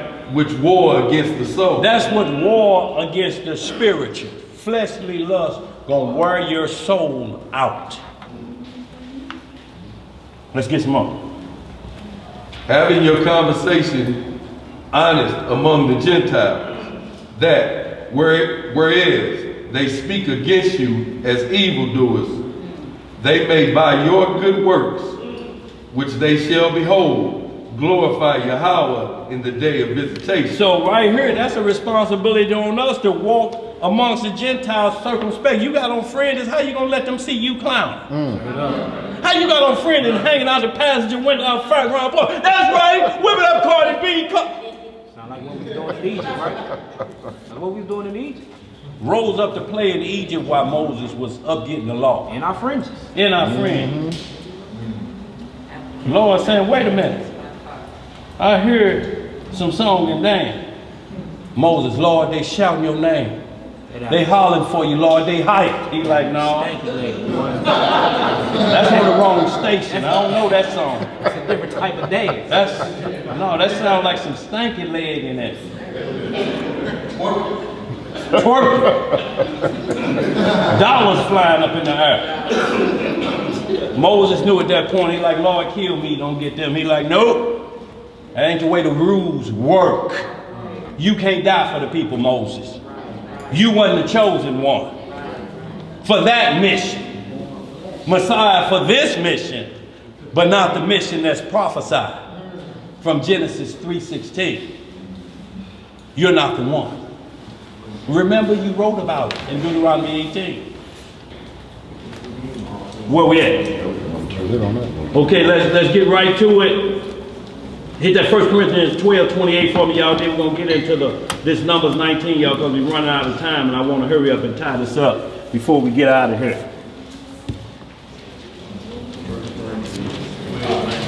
1 Corinthians 12, we're going to start off 28. And y'all, because look, we see the Messiah washing them, bringing them in the priesthood like Aaron washed, Moses washed, coming into the priesthood of Exodus 40. We see the Messiah washing the disciples, bringing them into the priesthood of brotherly love. Look, y'all, if we're going to start off living with each other for 1,000 years, how if right now in this congregation you see somebody walk through the door, you be like, oh, here you go.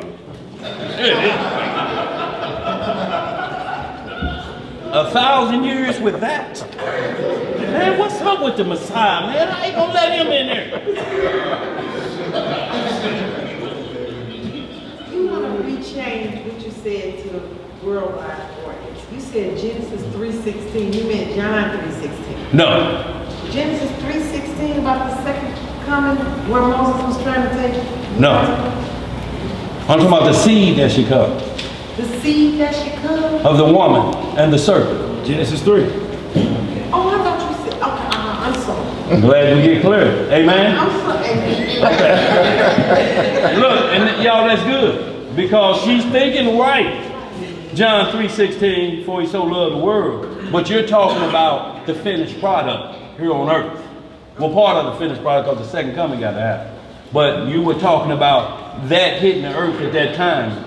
Yeah, you're on point there, but you started in the middle. We're going back to the beginning. Yeah. Very good, sis. Ain't no problem. Let's get it. Reading in the book of 1 Corinthians, chapter 12, starting at verse 28. What it say? Okay.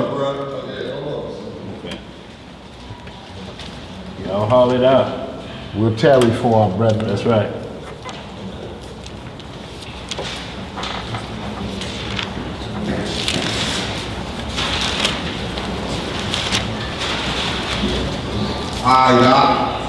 The book of 1 Corinthians, chapter 12, verse 28. And Yah hath set some in the church, first apostles. What? First who? Apostles. See, apostles, can we be apostles? We know the original 12.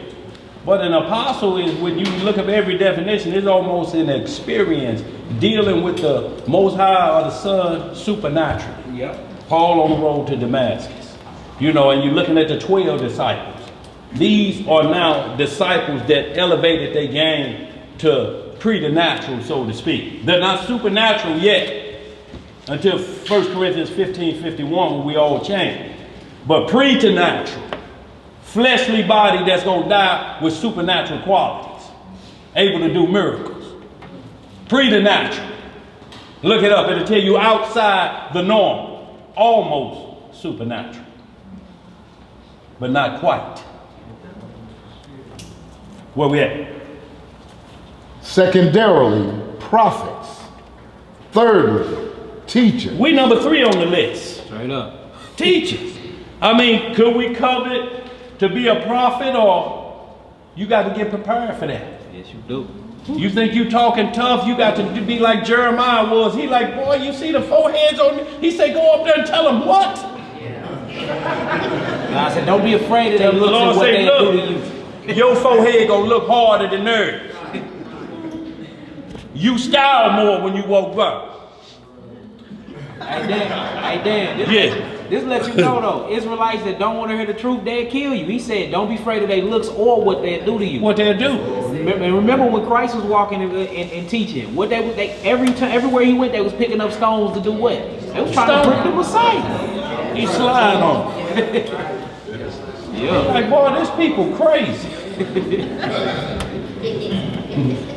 See, Solomon asked for that same wisdom in 1 Kings 4th chapter that exceeded the great wise men that wrote Psalm 89 and 90.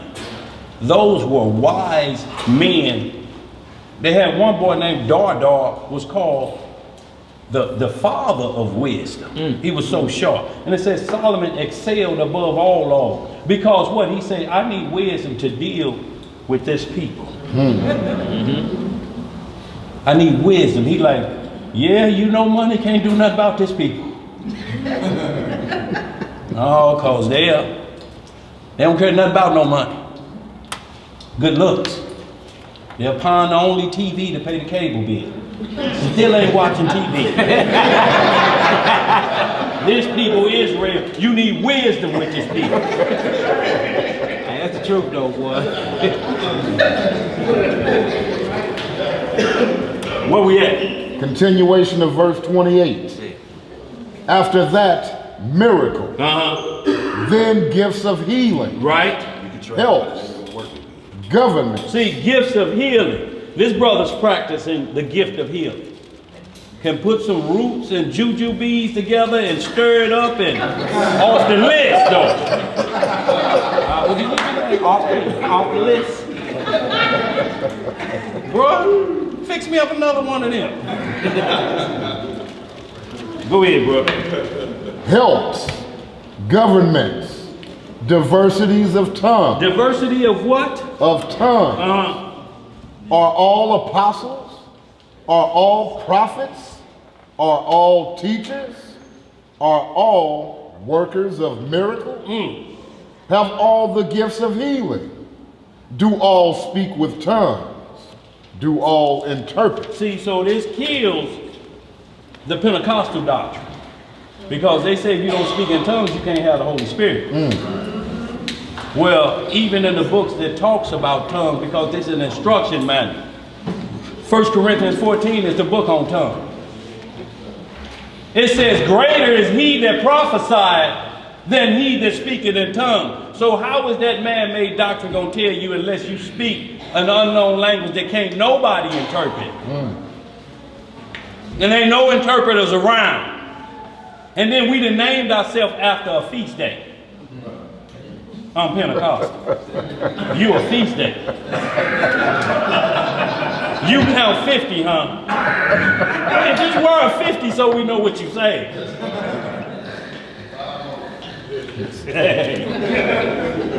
Those are the doctrines of Christianity when they hold this as an accessory. That's all it is. Did we finish that? No, we all the gifts, go ahead. Verse 31. What did it say? But covet earnestly the best gifts. Now y'all see that? I didn't mean to cut you off. But we see covet. And we finna see there's a positive side to covet. Yeah, because the law says don't covet thy neighbor's stuff. You can desire your own stuff, but what comes with that? What am I have to do for this? That means I got to go to night school. If I want to get a degree in that, I got to make some sacrifices. But, ooh, I wish I had his degree so I could have that job. You don't know what he done been through. You don't know the nights like this in school and on the Roman noodle diet and you just want his stuff. This people is ready. Go ahead. But covet earnestly the best gifts. The what kind of gifts? The best gifts. See, so we covet gifts, not product. That's right. Not Gucci. Not Prada. You covet the gifts. Earnestly. Y'all, but they there for the taking. But guess what? You can't give none of them back. No, now wait a minute. That messing with them demons, that's a little bit too much for me. You ask for it. Be careful what you ask for. Right. Right. Since I've been healing, now these 2 fingers green.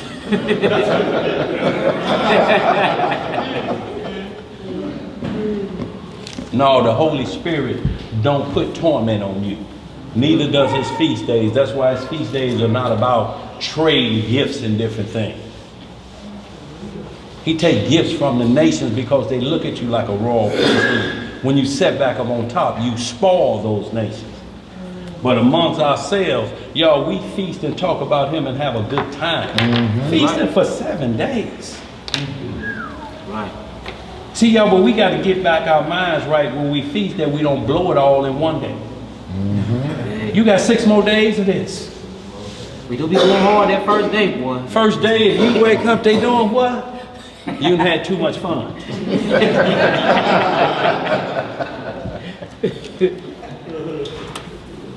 Where we at? We finished that. We good on that. All right. So y'all just wanted to establish the difference in the priesthood and the garment. Like we talk about the garment. For y'all don't have a apocrypha, we're going to put it up on the board. Shipwreck 45. And I just want to hit this about Aaron because a lot of things, What's going on? Which bathroom? No, that's not burning. I'm burning sage. What? Is it bothering you, sis? I'll put it out if it's bothering. Is it bothering you? We check it out. Okay, cut it off, bro. Yeah. You know what that sage for now.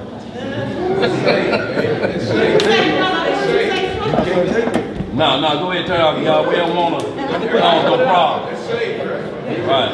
Now, I'm just saying, y'all, no matter what it is, I'm talking about, like I say, if it offends, I got to cut it off. If meat makes my brother to offend, I got to cut it off. If she got asthma and it's hitting, y'all, you know, we got to be careful that you can't drive away and cause a problem at the same time. I'll put it out, Elder. Yeah, that's good. So, you know, we have to be careful, you know, with that because of all the conditions our bodies are in now.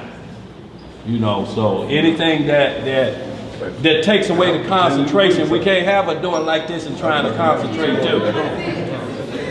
It ain't gonna work, y'all, but it's a fan back there, right back there against the wall. You need to plug it in and get it circulating.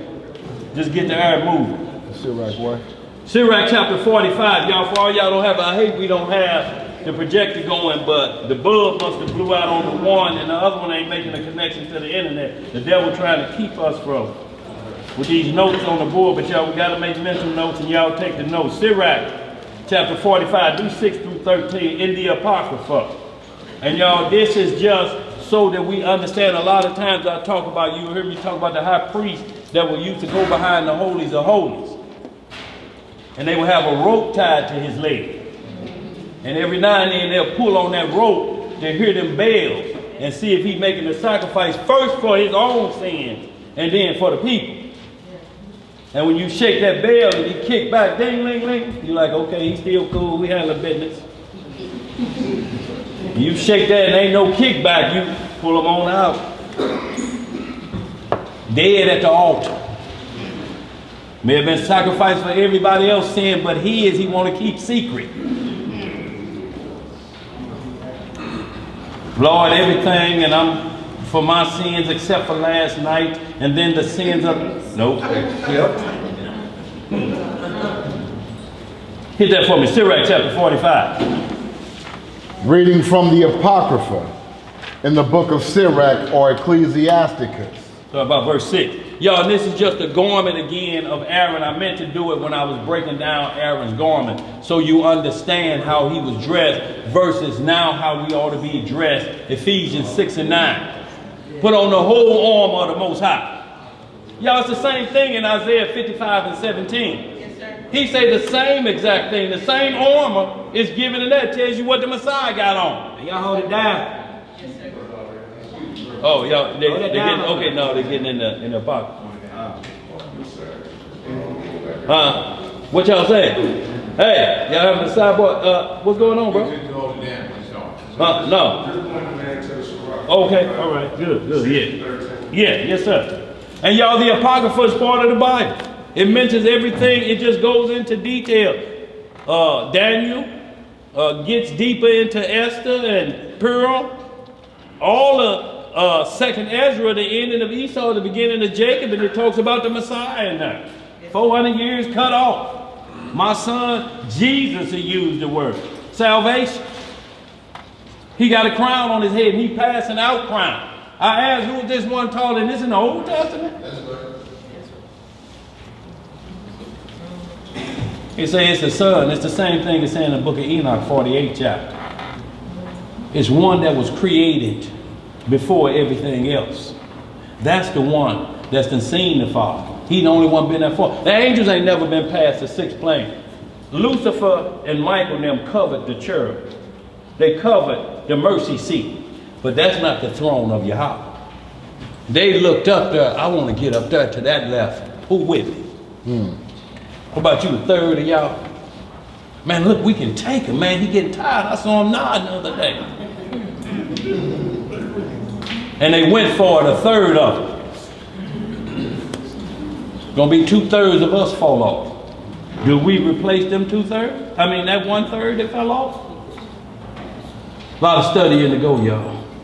A lot to go, because it says those angels are a whole number. If a third failed, then that's 2/3. That's a whole number, ain't it? Yes, sir. Let's read some more. Where we at? We're reading in the Apocrypha, in the book of Ecclesiasticus known as Shipwreck, chapter 45. We're going to start at verse 6. And it reads, He exalted Aaron, an holy man like unto him, even his brother, of the tribe of Levi. Of the tribe of who? Of the tribe of Levi. Right. An everlasting covenant he made with him, and gave him the priesthood among the people. He beautified him with comely ornaments, and clothed him with a robe of glory. So right here we seeing how the high priest is decked out. Same way for Ephesians 6 and 9 on the spiritual side. You got to be decked out on the inside, or you'll fall like Samuel's sons, who started taking bribes decked out. You did what? Last night. One bullock? You better get out of here with that. You better go get me some money. Can you believe that other priest, this nigga will come up in here after last night, bring me one bullock? Taking bribes, decked out in Hebrew gold. Go ahead. Verse 8. He put upon him perfect glory, and strengthened him with rich garments, with breeches. With what? With breeches. See, these are what we're talking about. These are not pants that everybody teaches. These are drawers, linen drawers. When you break it down in Ezekiel 44:18, it tells you what those are. Those are not pants. Those are priest drawers. They go from the waist to mid-thigh. It describes how they are. Now, if those are pants and men have them on today, it's going to be trouble. Men today with shorts on above your knees, it's going to be problems. Women with shorts on that high is going to be a problem. So it was never pants. They're called breeches. They're linen drawers so that the priests don't sweat. Yes, sir. They couldn't sweat. That's why you wear linen in the summertime. Where do you think they're getting it from? So the priests wore them. The first time pants came up was with Chinese. And the women wore pants because they became warriors and riding hard. The first pair of pants was skinny jeans, made for a woman. Still on? Them the first set of pants. You can't get no pants before the Chinese made the pair that they made. So we have to be clear when we say that's what that was, and somebody ought not be wearing pants. The law say women should not wear that pertaining to man, and man should not wear that pertaining to a woman. When you go in the store, it say boy, girl, man, woman. If you over there in the woman's section trying to twist the collar, it ain't gonna make it a man shirt. You in the woman's section. Huh? If that's the case, then our ancient men were wearing dresses. If you're If you're gonna look at it that way. Exactly, right. Huh? Go ahead. What you got? Breeches. Go ahead. Breeches is 8. Question over there, bro. Okay. Go ahead. Let's read that real quick, then we'll get you to go ahead. Breeches is H 43:7. What it say? Underwear. What? Underwear. Drawers. Drawers. Trousers. Trousers. Priestly garment of linen. In the sense of hiding. Drawers from concealing the private parts. Breeches. So, y'all, we understand what they were, but they were never, men didn't wear pants, the common man. Only the high priest wore them. They had to go into the holies of holies. They couldn't be sweat. You wash and then you start sweating. I don't care if you come from work and hang your pants up every day. After a while, you're going to sit down and you're going to say, wait a minute, it's a smell coming from somewhere. Hanging them up don't just get them clean. Sooner or later, they're going to have to go to the wash, right? You can't keep hanging them up and they press nice. Oh, you can't keep pressing them. But, no, you can't walk up. Let loose a strange incense, don't it? So, y'all, that's what they was designed for, to protect him from that area from going before the Most High. You know, so that's who it was made for. Everybody else had on common cotton. They didn't wear breeches. It says specifically for Aaron and his sons. So y'all, long as we stay there and we stay at home by the scripts, then you don't get caught up in women ain't supposed to wear pants. Women have zippers on the side. They button up on the left side. Men button up on the right side. It's common, it's there. Huh? Hips in women's jeans. She can't wear a warrior. No, she can't have on no Dickies and no Timberlands standing tough. No, that wasn't how the mother with the 7 sons were when they talk about in the book of Maccabees. She had a manly stomach, but she had her womanly qualities.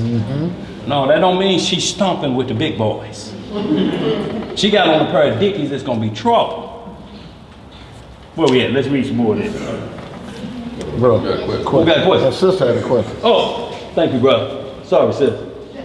That's that sometimes kicking in, ain't all the time. Go ahead.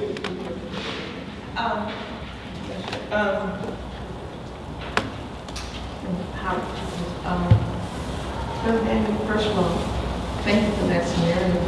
But could it also have meant, because we're from the priesthood of Melchizedek, could it also symbolize of how men have to keep themselves as keeping themselves holy and righteous before the King, our Lord, without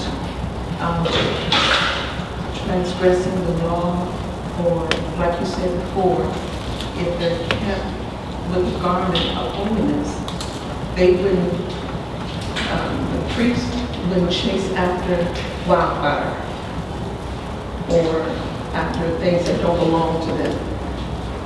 Could it be the inward person on the inside? Well, yeah, absolutely. It's always inward to know why you got the holy garments on. But if you got them on for any reason, that's what I'm saying. You got to decipher if somebody is talking to you in Aaron or they're talking to you in Melchizedek. If the discussion come up about pants, there is not a document on earth that you can get that's before the Chinese a pair of pants made. It's the only pair they got on the market that's out there in archives. And they were like skinny jeans. Men took them on later. Men were wearing skinny jeans, but it came from women first. So if you're getting your history straight, men actually had on women pants. If you're looking at it from that perspective. But we're not looking at it from that perspective. We're looking at it from the perspective of the priesthood, and these are your garments.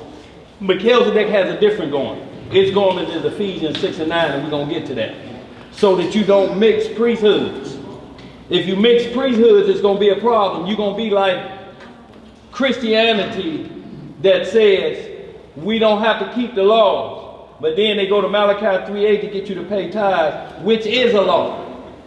So are you saying we don't keep none of the other laws, we only keep the tithing law? Because they scare you with the Old Testament. How is it done away with then is used to get money out of it? As that's a hustle game. So they jumping back into priesthood because we don't know priesthood. The average person you ask about Melchizedek, they think this is some mysterious individual that show up. Hebrews 7 break down who Melchizedek is. Psalm 110 said he will be after the order of Melchizedek, a high priest forever. If Christ is after the order of Melchizedek, who is the order king then? Who giving the orders to Christ? His father. He's the one without father, without mother. The Messiah had a mother and a father, didn't he? He's the first high priest after Melchizedek, and he's going to be the last high priest after the order of Melchizedek. When you read in Jasher 16th chapter, you see that Shem was the high priest that met Abraham. That wasn't the Lord. It says that was Shem. Abraham grew up in Shem and Noah's house. Shabbat shalom. So y'all, we want to get that clear. You understand that these priests was moving through. Melchizedek is not some mysterious being. It's just a different order. And who's the high priest? Christ is the high priest. His father is Melchizedek. He's the high priest of shalom and bread breaking and wine drinking, to bring you into a bond of a covenant. This covenant was in the heavens. Because we eat angels' bread, didn't we? Mm-hmm. That's what it symbolizes. Let's get some more. Where we at? Back in the book of Ecclesiastes. Good question though. But if we stay where we at, make them prove. Like we tell somebody else, we talk about the virgin birth. Y'all talk about the immaculate conception. Make them prove the virgin birth is immaculate conception. It can't be done. Make them prove the Trinity is the three that bear record in 1 John 5. They two different things. The rapture is pre-tribulation. The great gathering written in the scripture is post-tribulation. But they'll make you think that you're talking Christianity because you say the three that bear record. They copy this, but they copy it to one being all of them, not three separate individuals. Like your husband and wife become one flesh, but they what? They two individuals. The body of the church is one body, but we got many members. What elders say all the time, that's where 1 + 1 equals what? 1 + 1 equals 1. Yes, that math, adding and subtraction. Most definitely. Go ahead, sis, what you got? Okay, amen. Let's move on. Let's finish this 45, y'all, because I want to speed it up just a bit. What hour we in? We're getting close. Yeah, we're back in the book. Okay. Back in the book of Ecclesiastes, chapter 45, verse 8. What it say? He put upon him perfect glory, and strengthened him with rich garments, with breeches, with a long robe, and an ephod. And he compassed him with pomegranates, and with many golden bells round about. See, this was at the hem of his skirt. These golden bells I was talking about that he would ring and go behind that holy holy. And you hear him walking. That's the high priest coming.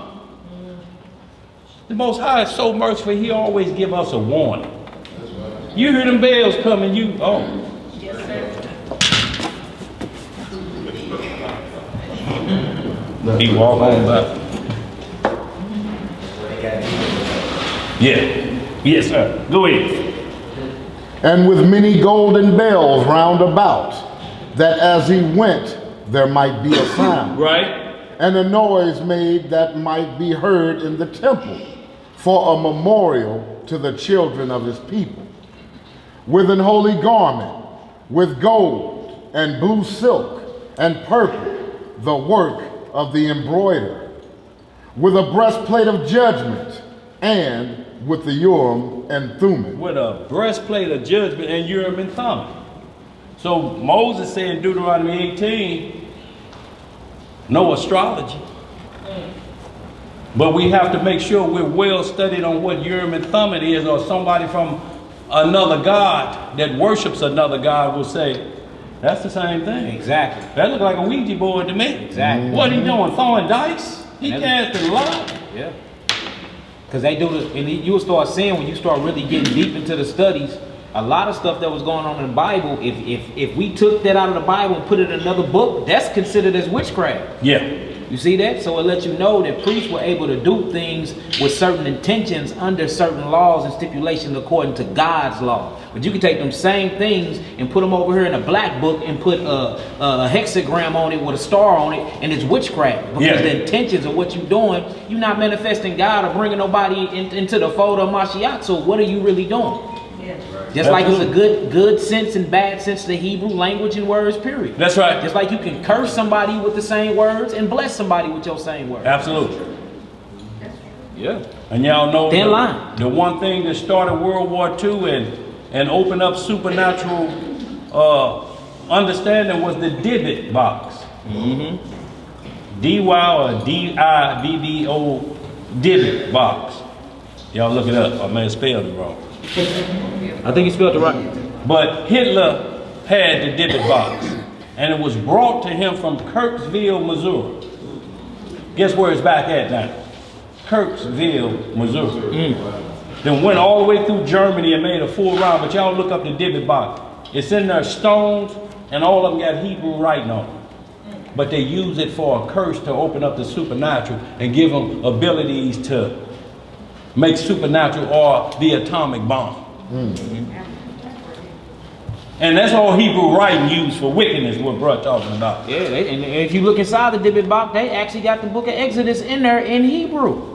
A Bible verse in the actual wicked box to actually stir up and open up dark realms to get low dark form, basically demons, right? Yeah. They using the Hebrew verses in the Bible to do that. Letting you know it's a positive and a negative side to Hebrew. That's right. So y'all, that's all we wanted to do is hit on that last of Aaron, but let's move it on forward, y'all. So we got that clear on order, and we understand that Aaron and Melchizedek. Anybody having an issue with the priesthood of Aaron and when we're talking about Melchizedek? So make it plain. Melchizedek started with Adam. It ended with Jacob coming out of Egypt, and it switched to Aaron at Mount Sinai. It switched back to Melchizedek on Mount Moriah, where the Messiah was slain at. That's right. It switched back. So we're practicing how to love your brother. Because if we got 10 complaints, 9 of them about who look just like us. Man, my auntie just won't get it. Man, my brother's so hard-headed, he just want to keep on eating that. They want to keep on doing that. And then out of the one, that police pulled me over and got rough with me. Father gonna deal with him. It's the problem of who look just like us. We can't get this down. If you can't love your brother like the Messiah, like he said, you ain't never seen the Father. How you love somebody you ain't never seen like that? You got one in front of you and you can't stand them. So now you ready to judge who's gonna be in the kingdom. You ain't gonna get that opportunity to say who get to be in there. Especially if he bring your transgressions up before everybody. You be like, oh, no, he didn't.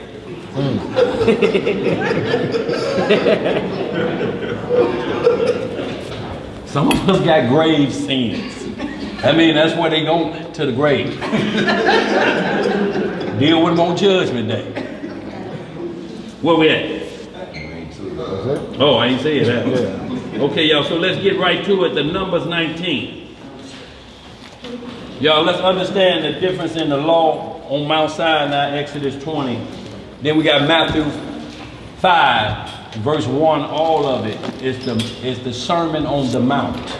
You want to start at that number? On the Mount of Olives. We're going to start verse 1 of 19 and Numbers 19 and 1. And this is what I want to get to, the waters of separation, what separates us. It's not so much just dipping in corner water. Because we know the deal with Elijah and Naaman with the leprosy. He wanted to get in clean water, swimming pool water. You can see the bottom of it. That clean. And the water he was talking about looked like the Mississippi River. He asking, ain't there more clean rivers than this? Why I got to get in there? He's like, so you want to put leprosy in a clean water where you can see the bottom? Don't you think you ought to leave that in the Mississippi River? You can't see through it. You know what's in it. Leave that leprosy there. But then he told me it ain't about the water anyway. It's just a commandment. Do this. If you got faith to believe that, it's still you following the commandments. But when you decide, shalom y'all. Shalom family. But when you decide you want to do it your way because you think it's much cleaner my way. Like the Pharisees washing their hands off like they're a doctor. And their hands is wrapped up in poison every day. Serving the people poison. And you washing your hands for what?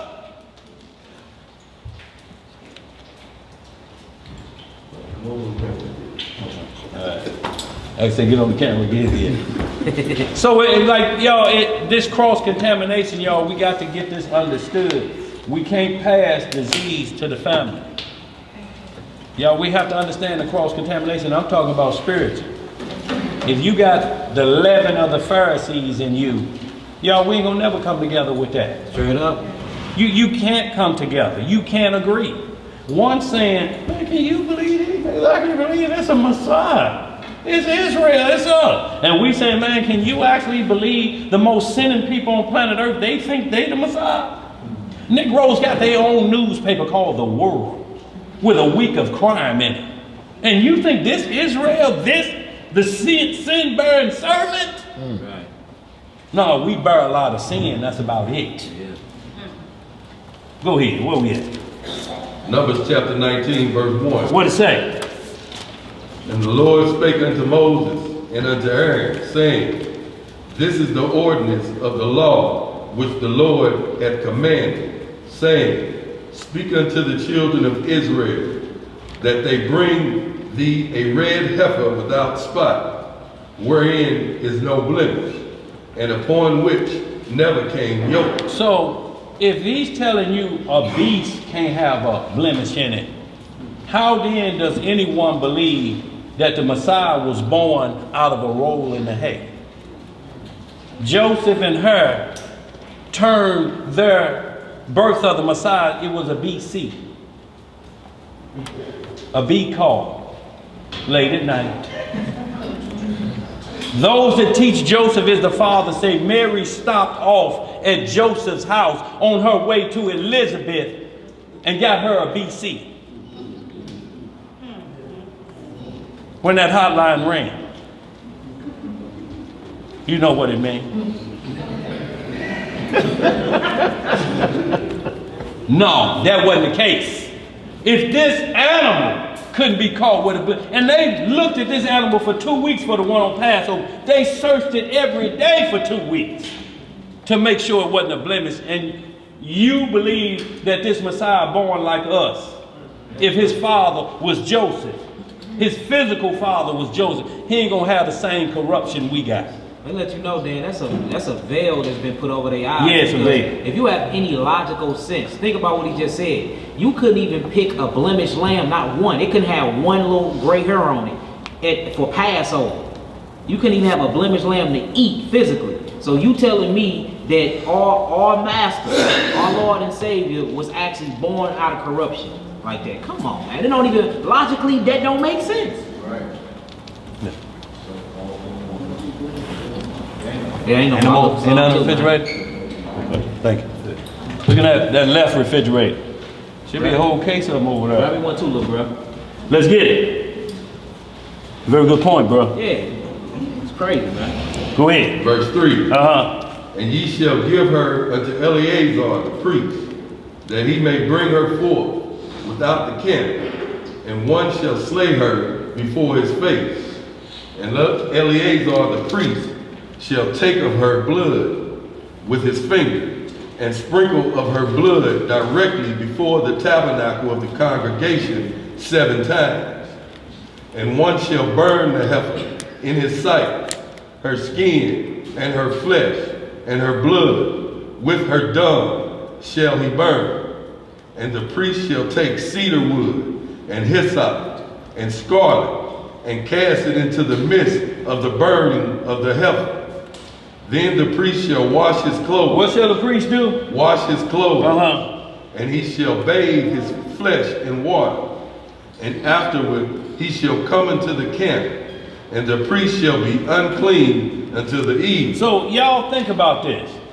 Now y'all understand when the Messiah said, the priests profane the Sabbath and are blameless. Because they're doing this type of work. It may be on the Sabbath. The feast day may fall on the Sabbath, and they got to do the same preparation.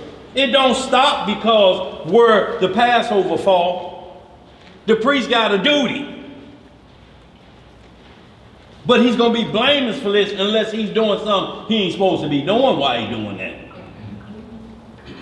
But when the law say you can't do work, the priest may have to do this on the Sabbath day. Holy day may fall on the Sabbath day. Go ahead, bro, read some more. Verse 8. Uh-huh. And he that burneth her shall wash his clothes in water, and bathe his flesh in water, and shall be unclean until the evening. So y'all look, that's why most of our feast days started in the evening, right before sundown. Evening and night are two different things. Evening is the second half of the 12 hours of the day. You got the first half from, if we look at the clock and just say 6 a.m. to 12. Those are the first 6 hours of the morning. And then you got the evening, the other 6 hours from 12 to 6 p.m. That's the evening. Sundown starts a new day.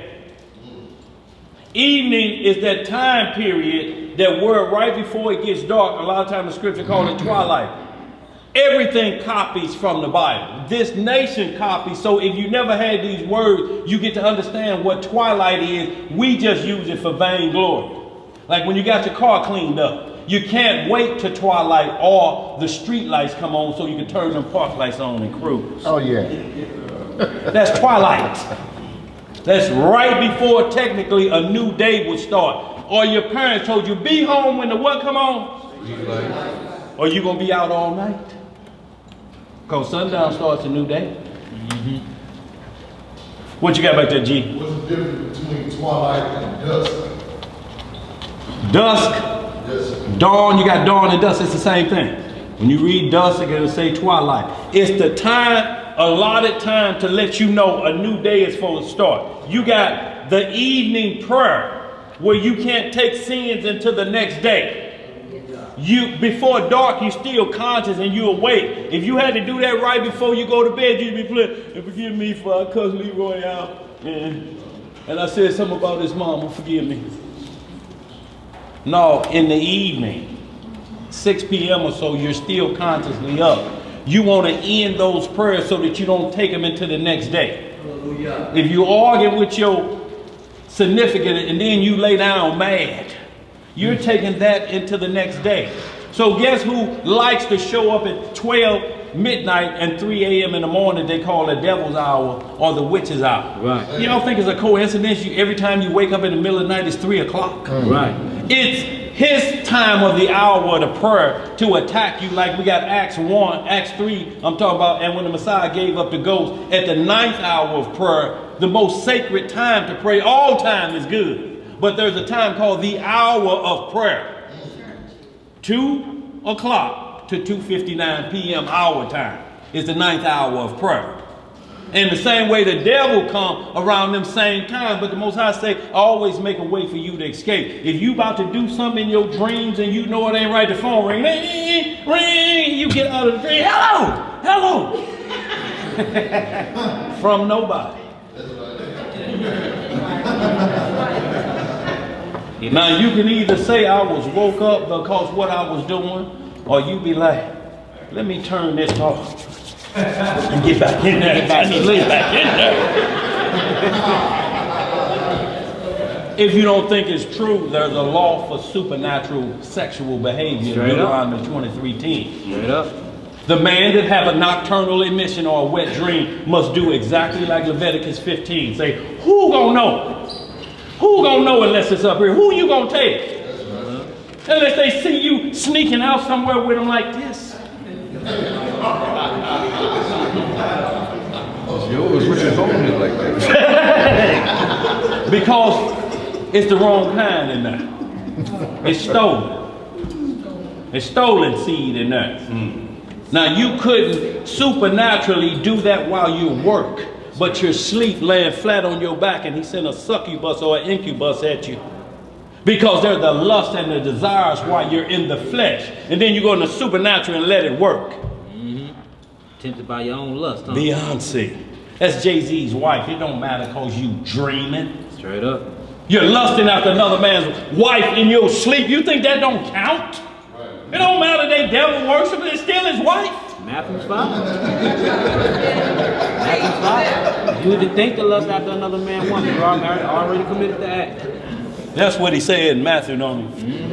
25th chapter. If you think about it, you've already done it. Y'all, we on a supernatural plane. If you got to always have this or the Bible in your face to make you do right, it's a problem. You're not graduating. That's right. Take the trash out, wash the dishes. Come back next day. Did I tell you take? I didn't hear you say that. Your mama write it down and put it on the refrigerator. When she come back and smell it, soon as she coming through the door, he took that trash out. And them dishes ain't washing this on. What are you going to tell her when she point to the refrigerator? Somebody getting their It's just disobedience at that point. And you know because you get woke up with a Hot Wheel track like I did.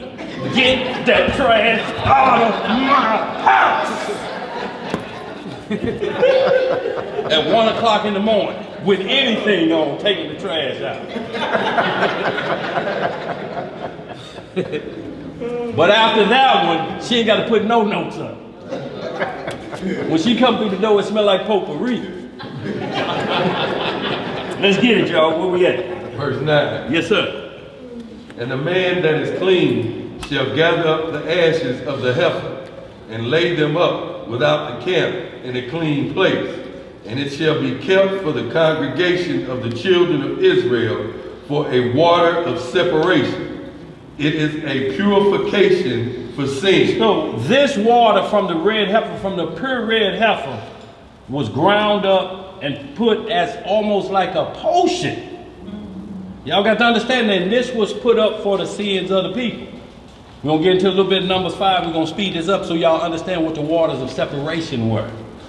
It's righteous water that could determine if somebody was messing around. Yeah. Yes. Thigh was marked. Yes. Belly swell. Signs.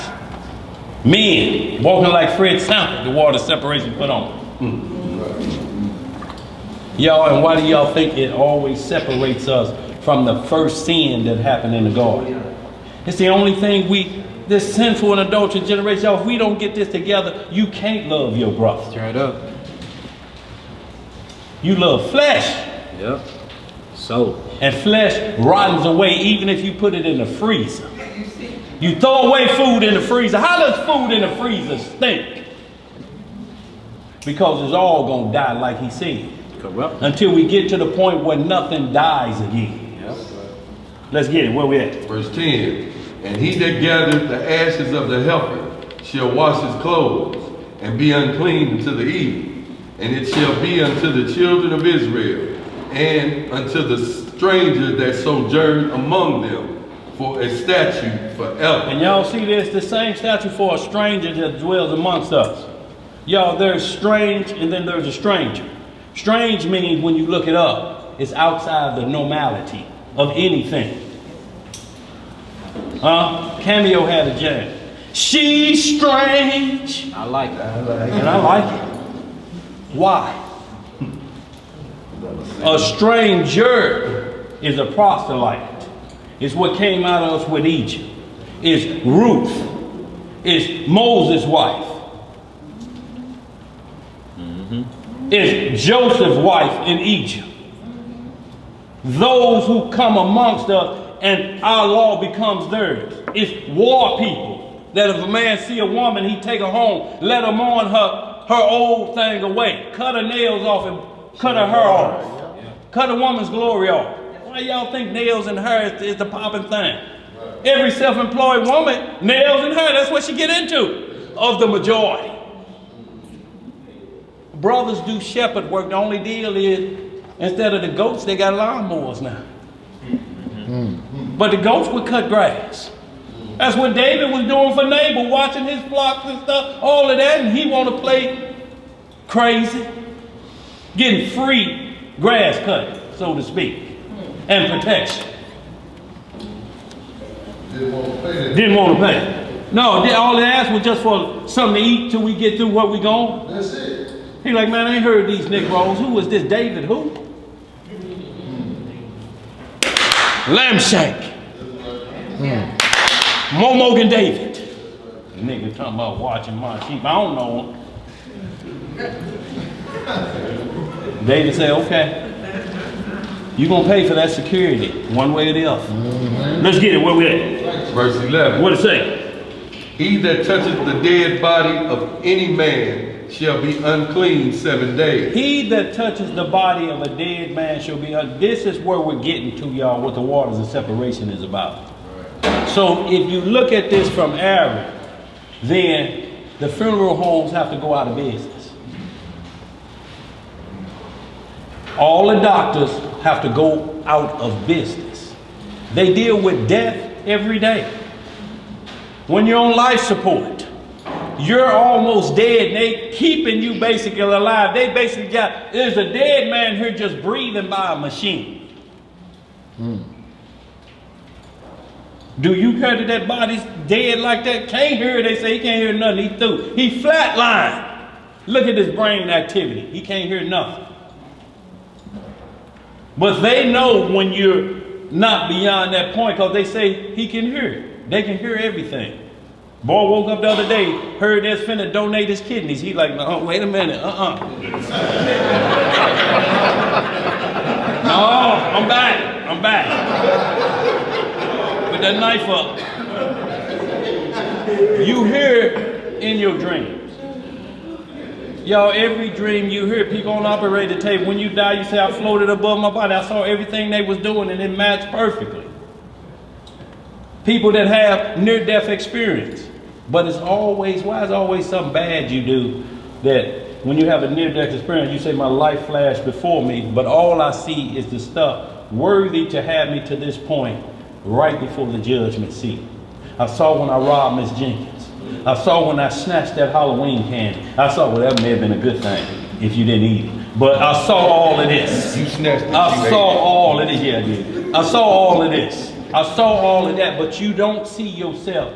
I didn't see myself when we was doing the Feast of Tabernacle. I didn't see myself. You don't see the good thing. You see because the wages of sin is what? Yeah. So it's showing you. Now, do you want to go back and get it right? This is not reincarnation because you're coming back as yourself. The Bible don't teach reincarnation, it teaches resurrection.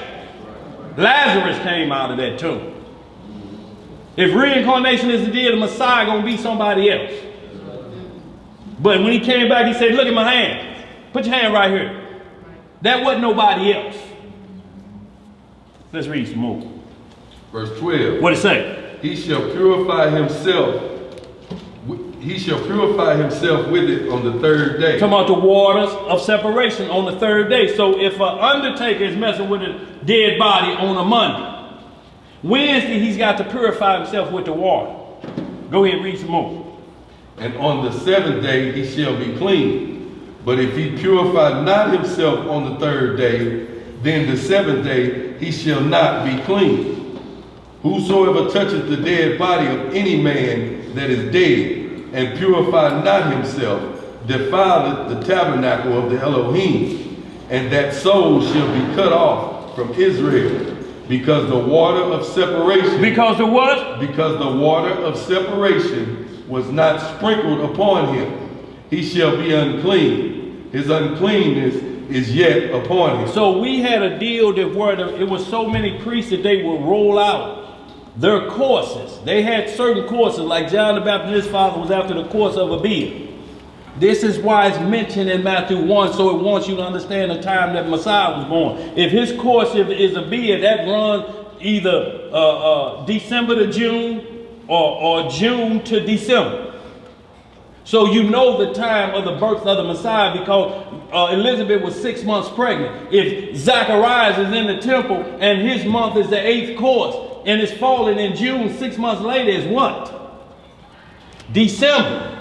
But that's Mary conceived in December. So when anybody asks you, was he born on December the 25th, you ask them, you talking about conception or live birth? Y'all, it ain't no coincidence the devil's holiday, December the 25th, Christmas is on the 25th day of December, and the Feast of Dedication is on the 25th day of Kislev. November and December. Satan gonna always be right there. Y'all want to do that one? Just want to light that menorah for 8 days? Or do you want this? Do you want door number 2? Do you want to go to Jared's? Do you want that car out there with the bow on it? Or do you want to light the menorah and give praises? And for 8 days, instead of the 8 days with the lights around your house, because they go from the 24th to January the 2nd. Which lights you gonna do? They both right there on the 20th and 5th day. This is how Satan plays. Every holy day he got right there with his right next to it. Easter, Acts 12 and 4, it says Easter. But then the next verse says, and those were the days of unleavened bread. So which Easter is it? Easter meaning Passover or Paschal, or Easter meaning get them bunny rabbits and eggs together. And when do, as the words of Malachi, y'all ever had scrambled bunny eggs? Do bunny lay eggs? Where that come from? Syncretism. We're going to talk about the resurrection, and we're going to add something to it. We're going to add some fun to it. There's no fun. There's nothing for the children to do. Let's read some more. Verse 14. What it say? This is the law. When a man died in a tent, all that come into the tent, and all that is in the tent, shall be unclean 7 days. See, we have to be careful about the tent. The tent means any space where there's a dead body at. Now, when we gather people around, you holler, even in the emergency rooms, y'all better get up here. They saying it ain't gonna be long. Breathing shallow. Now, when he take, yeah, we actually breath. Yeah, I was in there when he took his last breath, dog. You're in a tent with a dead man. Do we follow these rituals? And who got the water separation from this red heifer? Who got it? Because I'm going to need it. And then you touching the dead body. No! No! Mama, take me! Mama! Hugging the dead body. All that's understandable. They did Jacob like that. Y'all read the 54th chapter of the book of Jasher. They said there ain't never been a funeral like that. All of the 12 tribes had the casket up. Now they got the casket up and marched him to his grave with half of Egypt and all the other nations around. Biggest funeral on planet Earth. Jacob's funeral. Gold casket. Decked out. Yo, it ain't no coincidence these things happen, but you have to understand from a righteous perspective. Let's get some more. Where we at? Verse 15. What it say? And every open vessel which has no covering bound upon it is unclean. So if you got anything open when a dead person died, you got that pot of greens still on there and he dropped dead in the living room watching the game? What's the top on it? Where them greens gotta go?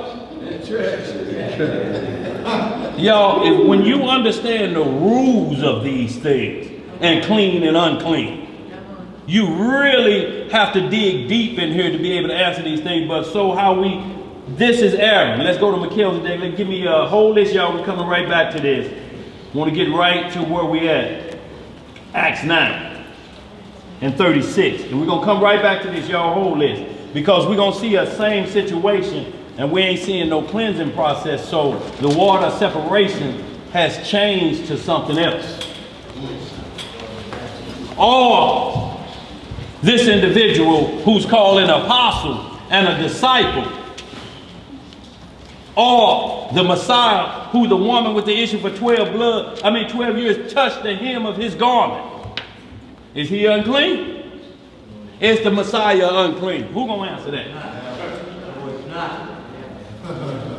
What makes the difference? He was under Aaron until he was crucified. How we explain that? Huh? No, Messianics say we the son of the Most High. Huh? I'm liking what you're saying. You're keeping it going. What you're doing is you're eliminating something by keeping it going. He was sinless, so he didn't need those sacrifices and those purifications because he was sinless. It was the purifications was only for those ones who had already come under the Levitical priesthood. Well, how long did the Levitical priesthood run? Because we got him healing the leper, and he said, "Go do what? Who told you to do?" Moses and the law. So that was for a leper. Now we got this woman touching him with a extended menstrual problem.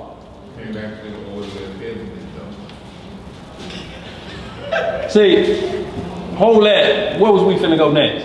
Acts 9:36. Before we go there, hold that, y'all. Haggai 2 and 1. Because see, I have to switch the game up when the question come up different. That's right before the New Testament, a couple books before it. Chapter 2, verse 10. See, because we have to make sure we cover this every point to show the difference in what the Messiah was doing. Because he wasn't doing no different than prophets and priests. David did, and the rest of them did. What may seem profane, they're not blameless. I mean, they're blameless for something that was profane. The priest got this opportunity. That's Numbers 28, ain't it? The priests are blameless. They did something on the Sabbath and they're blameless. So, y'all, it was already in Aaron. We got to find the blameless part for the Messiah when this question comes up. Because they're going to ask us. See, if they could point to that, they're going to push you back in Aaron. If you can't point to waters of separation in Melchizedek. That's where our issue lie, y'all. Our issue ain't so much, it's our priesthood. You got half the people want to do the schoolmaster and the other half want to do Melchizedek. The only problem with, nobody knows what Melchizedek rules are. Right. Same mountaintop, but we just never looked at Matthew 5 as the Sermon on the Mount of Olives. The same place he say, I'm coming back to. I'm coming back. The same place I left from, that's where I'm going to touch down at. They got groups over there now in Israel camp out on the Mount of Olives. Zechariah 14 say the same thing. The Mount of Olives.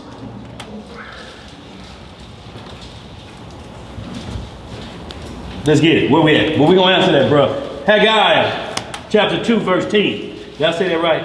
Ariel, Ben Israel. Haggai. Haggai. Haggai. Haggai. Where'd you get that hat? That ain't it? Okay.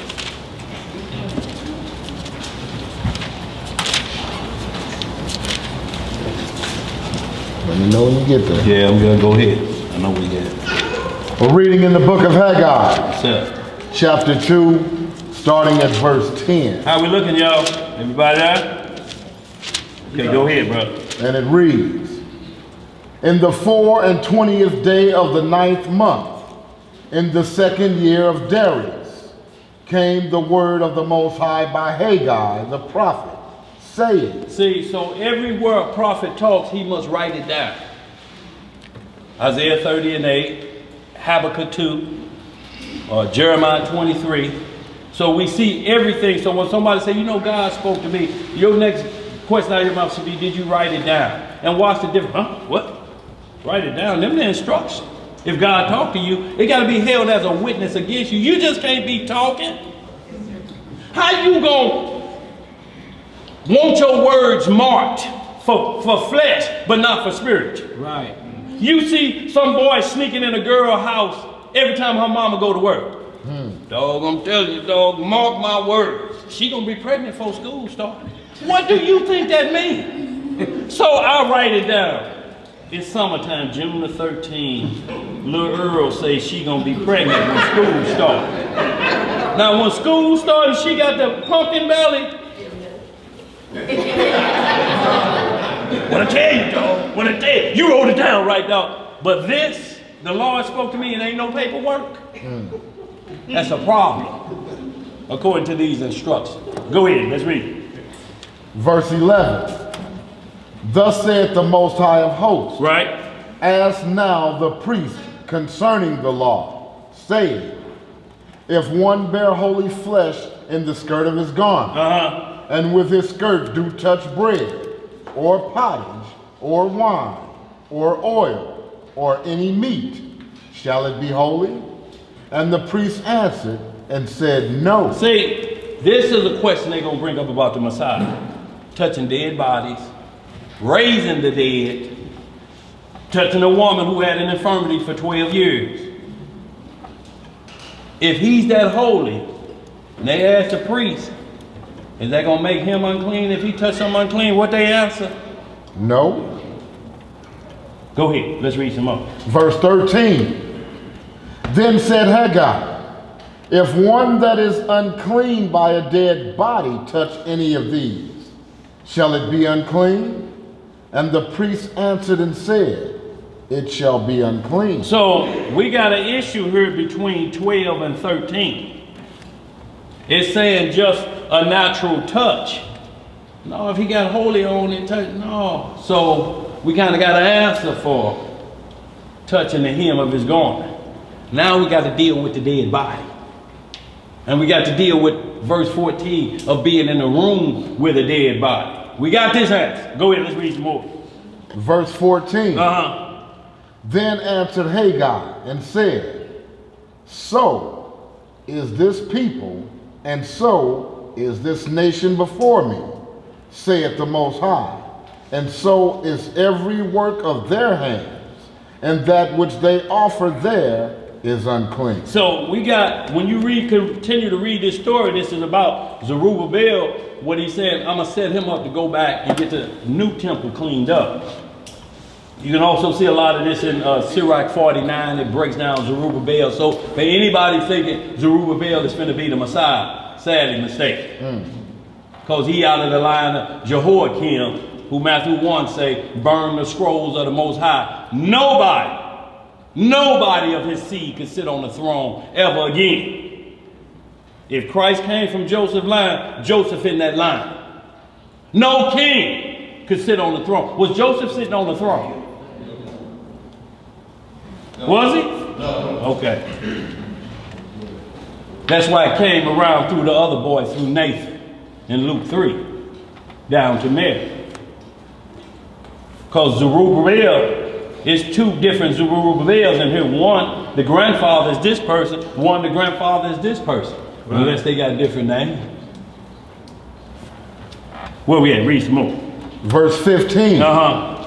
And now, I pray you, consider from this day and upward, from before a stone was laid upon a stone in the temple of the Most High. So we can hold that. What I wanted y'all to do is focus on the priests, how they answer if something clean touches something unclean. And dead body game came up again and they said, no.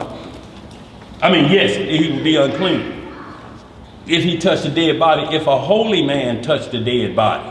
So y'all, we have to be able to get prepared for Israelites, our own people that don't believe in the Messiah. They are going to bring you these scriptures and then ask you about that. And look, he wasn't crucified yet, so what order was he under? Because they're going to point to him telling the man that he cured of the leprosy, now go do what Moses said. Take 2 turtle doves, get down there, so it ain't going to be no problem with these these modern day Pharisees and Sadducees saying I did some off record of the prophecy. Go just do what he said. Right. But you cured, buddy. You ain't got to go back to the priest no more, like in Leviticus 13. You ain't got to go back for a checkup. This it, partner, you good. Just go do what they say so we don't get no fat mouth. It's the same way with the woman caught in adultery. They wanted to see what he was going to do. What a man.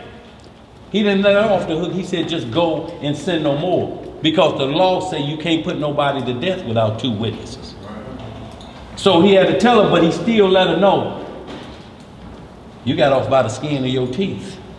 Melchizedek on his way in. Because mercy just gave you a second chance. Exactly. Go, don't sin no more. That was that Melchizedek though. That was that Melchizedek coming in. Coming in. Because they was ready to brick her. Right. Look, y'all, we practicing Melchizedek now. Y'all, we can't just show up at the kingdom and think Melchizedek just gonna come all over it. I'm getting a feeling. What is it? You gotta practice this, because if you don't, when you see somebody walk, if you make it. Right, if. Man, is that the dude that did that, man? He was, what he doing in here? If you got that mindset. But if you don't have that mindset and you're in the kingdom, when you see somebody, it's going to be, brother, sister. Look, who's dead ain't going to come to mind. When you looking at how I barely got through there, the righteous shall scarcely be saved. The least of your thought is who didn't make it. If my mama didn't make it, that thought ain't coming in there. What you got, bro? It's always an if-then statement with the Most High. If, like Joshua 1:1-9, if you keep the law, statutes, commandments, if you meditate on this day and night, then I'm going to do this for you. You're going to be prosperous throughout the land. Right. But it's if then, so we have responsibilities that we have to do. And if you meditate on it day and night, Israel, keep it in your heart, in your spirit, in your mind, then I got you. Faith without works is dead, what you're saying. You got to have the both parts. Meditate and believe.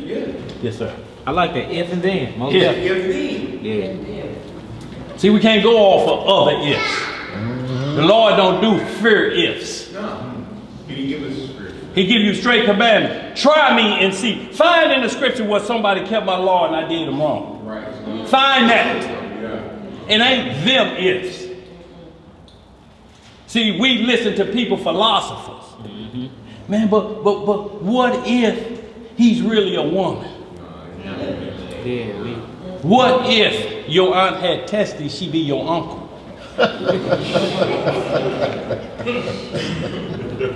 Don't get caught up in it. Yeah. If you keep the law, this don't happen. Keep your mind there. Yeah. If they drag you into the what ifs, think on it. Just think about, come on now. Most people would go, I'm not most people. I'm set apart. He said that before to the left and to the right. Ask me about set apart things and I can answer those clearly. But you're asking me about how the world was created and you thinking it came from a big bang. All big bangs I've seen leave destruction. Not bringing back together. Where we at? Was it Acts? Yeah, let's get that Acts 9, y'all, because we saw that 19 of y'all, and I'm gonna speed this up because we into the, right, we got about half hour, y'all, so I want to speed this up. Acts 9, because we saw Numbers 19 and 14, anybody in the room, anything in the room. So y'all have to think about that. If we go strictly off of Aaron, y'all have to leave whatever's uncovered in the hospital room or in the room where this person died. Y'all, we bring, hospice is a new thing to us, or the rehab center where they call you up there to die. We didn't do that back in the day. Come in the 70s, your friends come over, it was a hospital bed in the living room, and Big Mama was on it. But she wasn't going to no rehab center where her room smelled like tomcats been pissing all night. She was in the living room. Hey, Miss Big Mama. Hey, Miss Big Mama. Until she left this earth. Right. Yeah. But we can't be like the script about be Corbin. Don't do for your mother and father like the script say. Honor thy mother and father, fifth commandment. Okay, I'm on point. Yeah, but you say it's Corbin. You think you can stick your mother in a nursing home and don't go back to see and think the Lord gonna take care of that? I got it in the best one. They make sure all the applesauce ain't got no lumps in it. But they give it her lumps. No, yeah, right. Absolutely, boy. Absolutely, boy. But we do that like that's a gift of the Most High. Well, I did that for no.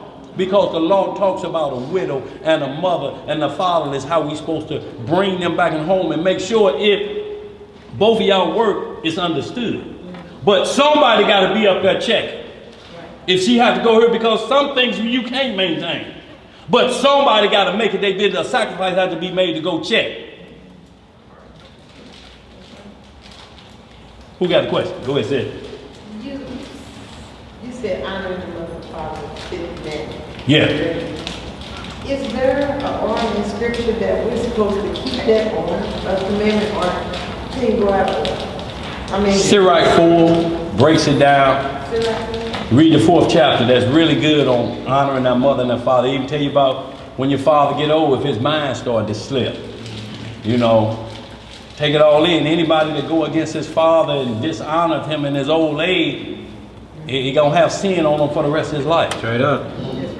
And then you get to that same 4th chapter, jump over to the 27th verse, or the 7th chapter, or 27th verse, I believe it is. It say again, honor thy mother and thy father. Y'all have to truly have to understand that there's a line you can't cross. I don't care if they never get it. There's a line you can't cross. Right. Since when y'all birth certificate got the same date on it? Right.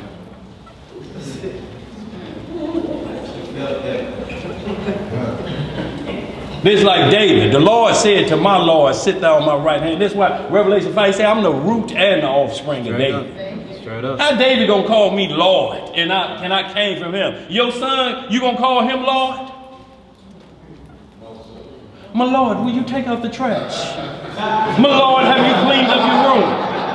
My Lord, will you get up and go to school and get an education? You ain't gonna do it. What? You still in here? Wait till I come back. Be in that bed when I come back. What'd you say, Dad? Kings have princes. That's right. And then that prince become a king. After that king go away, and then he had princes. That's There's right. never two kings in the same household like that. No, David didn't never worship Solomon. Yeah. Or talk to Solomon like that. Yeah. Solomon listened to his mother the virtuous woman. Proverbs 31. That was Solomon's mom. My son. Now give your strength over to a wicked woman. I'm gonna give you some instructions about women.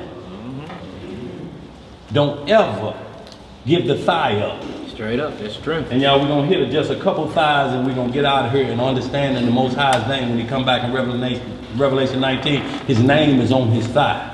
Y'all have to understand what caused us to fall has to be seen in righteousness, and the covenant has to be made with the thigh in righteousness so it don't come back void. There still have to be children born in the kingdom. That's why 1 Corinthians 15:51 say those that are alive and remaining get to experience Isaiah 4. But everybody else that died when you're resurrected, there's no marriage for you. You like sisters and brothers. You like the angels. Are you filling the third back up? But Israel or this people have to produce children. Right. In righteous manner in the new kingdom, which is nothing more than a rehabbed Garden of Eden. That's all it is. A supernatural kingdom. Y'all think this was like they trying to show us like the Garden of Eden was Grant's phone? Right. On the front of the watchtower and they showing you this and that don't look like nothing Revelation 21 saying. I don't see no streets of gold. I don't see no woolly hurt man with children. What is this? Where we at, bro? Acts 9. Acts 9:36, y'all. We're going to speed this up real quick. How long have I been saying that shit? For the last past hour. Okay. Acts 9:36. Y'all, and this backing up the Numbers 19, y'all, and this how you have to go down the law to make sure nobody ain't got you tormented in there. And y'all have to understand, people were tormented. Some people, we got a sister down here, she work at the funeral home. Could she ever be clean? We got people that's nurses and doctors. You know how many people die around them every day? Straight up. If you use iron on them, they got to quit their job. Straight up. What they gonna do then? Live with you? A bunch of doctors and nurses show up. Is this the house of quitting your job? Yeah. I'll let you know though, Dan. We couldn't stay up under urn. Couldn't stay up under urn. Where we at? 9:36. Is that what we said? The book of Acts, chapter 9, starting at verse 36. And it reads, Now there was at Joppa a certain disciple named Tabitha, which by interpretation is called Dorcas. This woman was full of good works and alms deeds, which she did. So a double name here. Dorcas in the Hebrew, Tabitha in the Greek. Huh? Saying a double name for the same woman. A lot of times people say, well, names can't cross transliteration or something. It will mean something else. We got Revelation 9. The beast in the bottomless pit. In the Hebrew tongue is called what? In the Greek tongue, he called who? Apollyon. If you say, man, Apollyon showed up, you didn't say it. You don't have to say it in Hebrew. What Apollyon you talking about? The one in the bottomless pit, man. Revelation 17 and opened up on his dog. Revelation 9 then opened up, dog. That one. So I know what beast of the bottomless pit you're talking about. The name and the event must match. When you say this, if those scriptures work, then I know what individual you're talking about. Man, Black Robert was looking for you the other day. Man, you know Black Robert. Man, I know 3 Black Roberts. Black Robert at the tire shop. Oh, that Black Robert. There's so many Yeshuas in the Bible. Let's read. Verse 37. What it say? And it came to pass in those days that she was sick. That she was what? That she was sick. And died. And died. She dead? She died. Let's get it. Whom when they had washed, they laid her in an upper chamber. So somebody got her ready for the wake. They washed her and she on display in the upper room. Right? Or am I reading this wrong? That's right. Let's read some more. Verse 38. And for as much as Lydda was nigh to Joppa, and the disciples had heard that Peter was there, they sent unto him 2 men, desiring him that he would not delay to come to them. See, 2 again, y'all gonna always see a minimum of 2. Always when it comes down to this. Satan gonna try to get 1. If he can get 2, that's a double up. If he can get an innocent on this word, trying to get it in a crazy man drive-by shoot, he killed him and then he go to penitentiary for the rest of his life. 2 for 1. Go ahead. Verse 39. Then Peter arose and went with them. When he was come, they brought him into the upper chamber. So where did they bring him into? The upper chamber. Numbers 19:14. If you be in the same tent. What you saying? Say it loud. Where the dead body was. Yeah, where the dead body was. That's where they brought him to. Come on, see the dead body, man. In the room, in the tent. Go ahead, let's read some more. And all the widows stood by him weeping, and showing the coats and garments which Dorcas made while she was with them. See, they showing like we do a memorial. Man, it's the coat he gave me, dog. This, man, let me have this, man. He gone. They showing off things. They in the room. Now, if they showing off them things in the room, those things are unclean. Who you gonna give them to? Man, go on, take that silk and unclean garment. Let's read some more. Verse 40. But Peter put them all forth and kneeled down. What'd he do? He kneeled down and prayed, and turning him to the body said, Tabitha, arise. And she opened her eyes. And when she saw Peter, she sat up. Now, most of us would have a Three Stooges hole in the wall if a dead person just sat up. Hey, baby, you gonna get out of that. But she sat up. He just told her he and everybody get out. But the first thing he did is he washed with the water of the word. He prayed. Lord, I'm about to take this on. Mark 16, I'm asking for help right here. Hold on, let's get some Mark 16. We're coming right back to this. Just Mark 16, y'all. We got to so I line this up so you understand the waters of separation that you're going to see throughout the New Testament.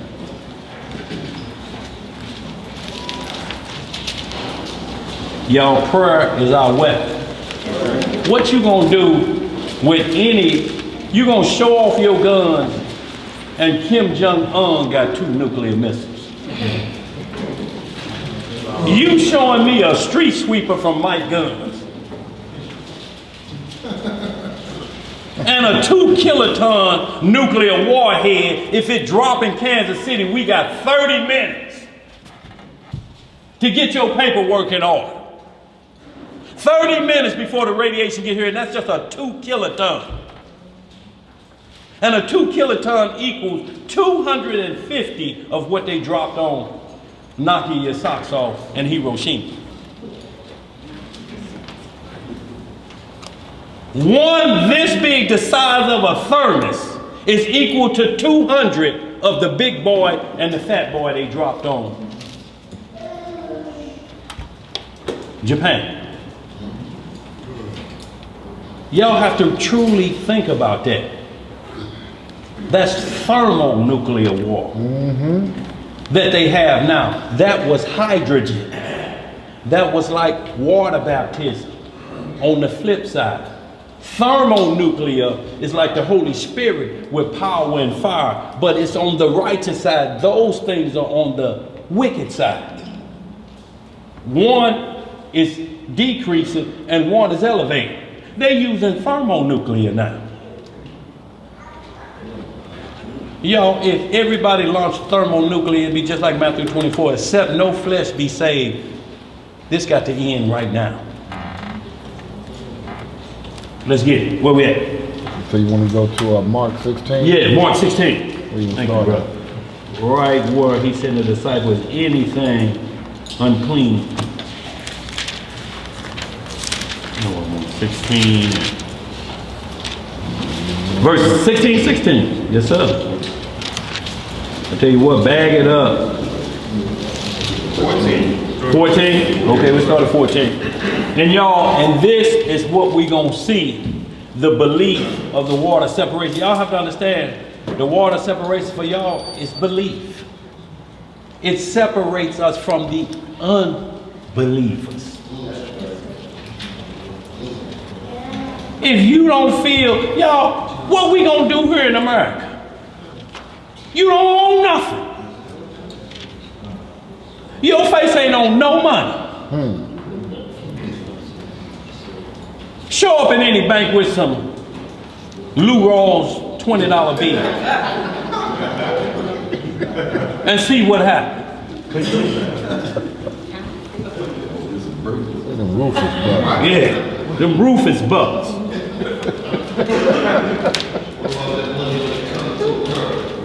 Oh, no, Zamunda only spinning Zamunda. Let's get it. Mark chapter 16, verse 14. What it say?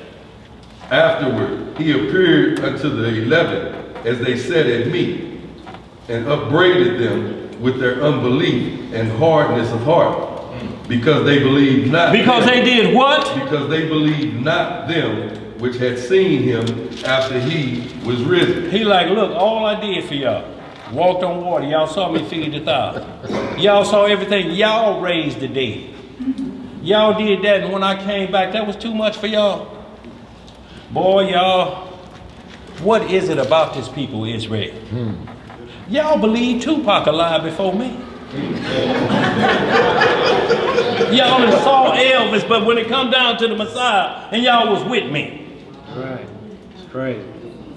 Let's read some more. Look, we say we seen all of our dead relatives. My mama came to me last night and let's get it. Verse 15. And he said unto them, go ye into all the world. Into what? Into all the world. And preach the gospel to every creature. Some people. Every creature. Just the people I like. Every creature. Okay.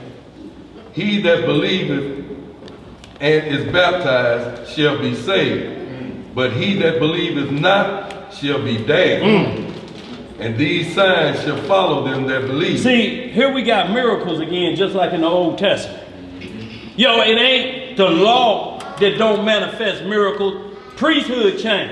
He told Moses the same thing. Pick up that staff and watch what it's going to do. Throw it down and watch this.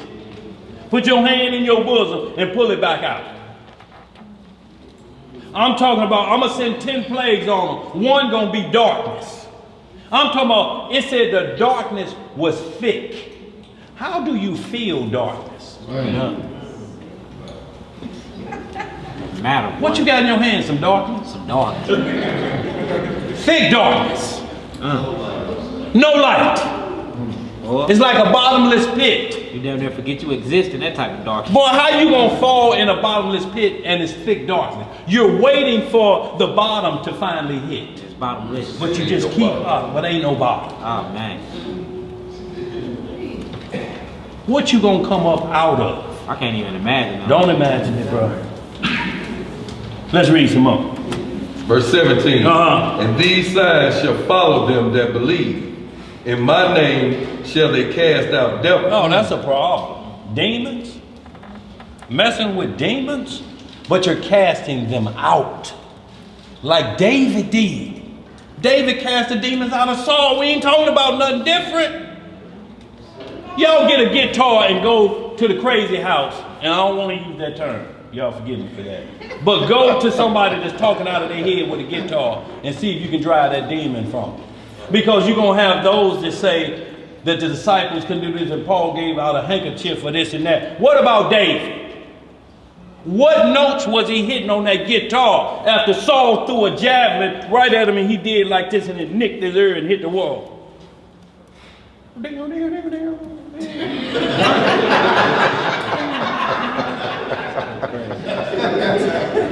What y'all think the term music soothes or what?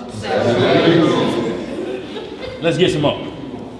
They shall speak with new tongues. They shall take up serpents. And if they drink any deadly thing, it shall not hurt them. They shall lay hands on the sick, and they shall recover. See, this comes with true belief. This don't come with that Acts 8 with that sorcerer. Yeah. Who said the demons even knew. Paul, we know. Yahushua, we know. Who are you? Who the hell is you? He's like, man, I was with them dudes, man. They're like, okay, we're going to play with them dudes now. And they leaped on them. And do y'all think every time you watch a Catholic movie, the priest always get leaped on? And the demons throw him out the window and kill him. Satan can't uphold, Satan is dividing his own house. How you going to cast Satan out of Satan? So in like manner, the disciples say, you losing your mind. You can't buy the gift of this. You finna die right now. He's like, oh, please pray for me. Pray with the weapon that the Most High heard, prayer. Y'all, when the popos get our children and lock them up, what you gonna do? Ain't no money. You're 2 months behind on rent. Cardinal people looking for you. And he done got locked up. Bail $2,000. Might as well be $2 million. It's the same difference. Let's read some more. Verse 19. What it say? So then after the Lord had spoken unto them, he was received up unto heaven and sat on the right hand of Yahweh. So y'all, when they don't believe y'all ain't got to get mad at your relatives. Y'all see the disciples, after all and what he allowed them to do, still this hard-headed people, y'all. I'm talking about hard-headed so y'all understand it like Bo King Woodbine and Jason Lyrics. That kind of hard-headed. Yeah, dude was hard-headed, boy. Yeah, he was hard-headed. Rod, you know what I'm talking about, Rod? Yes, sir. Okay, so we can hold that. Now go right to while we're doing that Acts 28. Who got a question? Acts 28, because it says you should take up serpents. And we're going to see if this works. If the waters of separation of belief. Acts 28. We starting at? Start right there, brother. Let me get there. Where Paul was shipwrecked.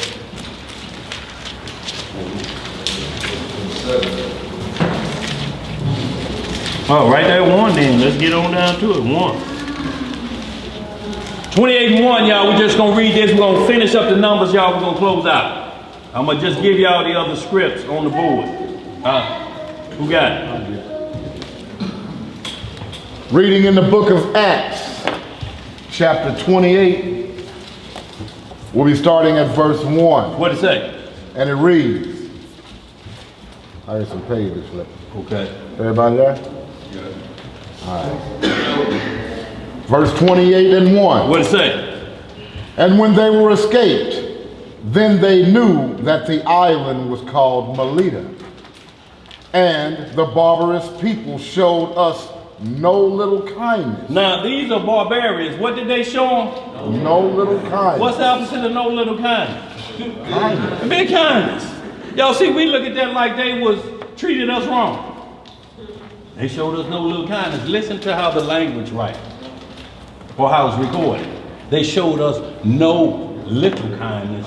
So the only opposite of that is big kindness. And we're going to see the big kindness. And it's saying these are barbarians. These are people that's supposed to don't know what fire is. Scratching their rear end and eating. Barbarians. Let's get it. And the barbarous people showed us no little kindness, for they kindled a fire. What they do? They kindled a fire. See, the first thing they did, they made a fire for the shipwreck victims. You're going to need warmth, ain't you? Go ahead. And received us every one, because of the present rain and because of the cold. See, it's cold and it's raining. And these are people who's supposed to be dumb as curly stooges. Show you no little kindness. And we can't love our brother that we see every day in the same fold. How you gonna do it? Let's get some more. Verse 3. And when Paul had gathered a bundle of sticks and laid them on the fire, there came a viper out of the heat and fastened on his hand. You see that? A viper, cobra, venom, and fastened on his hand. Y'all, it was locked on there. You could see it. And y'all, venom from a poisonous from a viper, 30 minutes. And what it does is it turns your blood into gel so it can't flow. So down your nervous system too. Yeah, and your nervous system. Everything get way at that point. And it turns your blood into gel or like gummy bears. It can't circulate at that point. And when it latched on to him, but we had some Mark 16, didn't we? You think Paul believed that at this point? Let's see what Paul did. Go ahead. Verse 4. What it say? And when the barbarians saw the venomous beast hang on his hand, they said among themselves, no doubt, this man is a murderer, whom, though he had escaped the sea, yet vengeance suffereth not to live. See, because we knew about murder.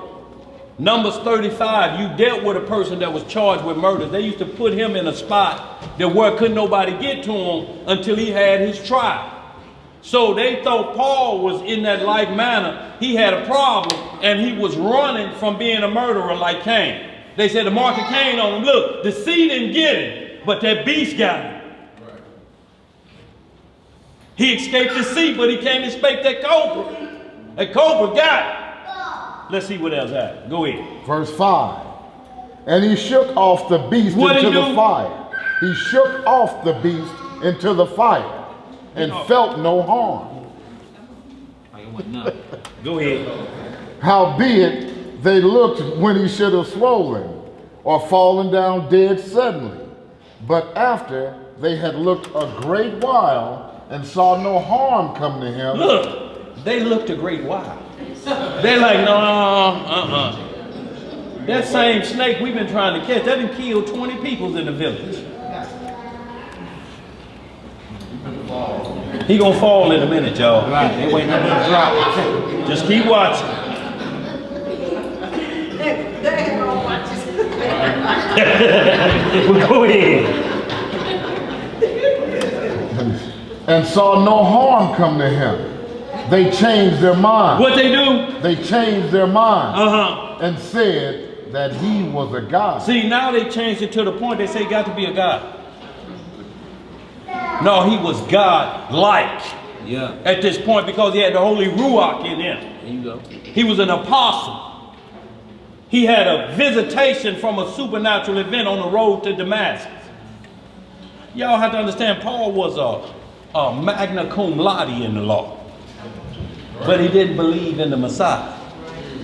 It was a waste of time. Except his righteousness exceed the righteousness of the Pharisees, you have no part in the kingdom. So y'all, another messianic wanting us to come together, somebody ain't gonna have no part in the kingdom. We just got to get down to it, and that's Israel first. Straight up. To the Jew first, and then the Gentile. Let's read some more. Verse 7. In the same quarters were possessions of the chief man of the island, whose name was Publius, who received us and lodged us 3 days courteously. See, the script say lodge a stranger. Y'all done seen riding up down the highway lodging, $19.99 a night. It don't say live here for $19.99 a night. No, don't do it. It's lodge a stranger. Put them up for the weekend so they can keep going. You can't get to the point where you're happy to see them leave. Well, I said, welcome. Right. Y'all can't stay another day. That's what you want to hear. Come on, y'all. When you got to be back at work? You ain't got to be back to Thursday. Come on, man. We got to go, man. Thank you. Lodge is strange. Right. You can lodge here, not stay here. But when you open them doors up and say that's your room right there, it must be some rules established. One king in the house. Yeah. Can't have 3 kings in here. One king. I call the shots. Y'all with that? One queen. You can't have it no other way. If you do, you're in a compound.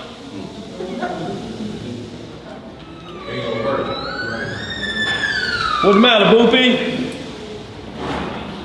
Let's get it. Verse 8. And it came to pass that the father of Publius lay sick of a fever and of a bloody flux. And a what? Of a bloody flux. Uh-huh. To whom Paul entered in and prayed and laid his hands on him and healed him. Do y'all see the gifts that this man had? He healed it and he laid his hands on it. I'm talking about a flux, y'all. Pus leaking. A flux. Any of y'all ever had tetanus? Had to get that hat made out of a t-shirt? The tetanus cap? That tetanus cap. That's flux coming out of your head. Somebody see you, man? Is that pus coming out of your head?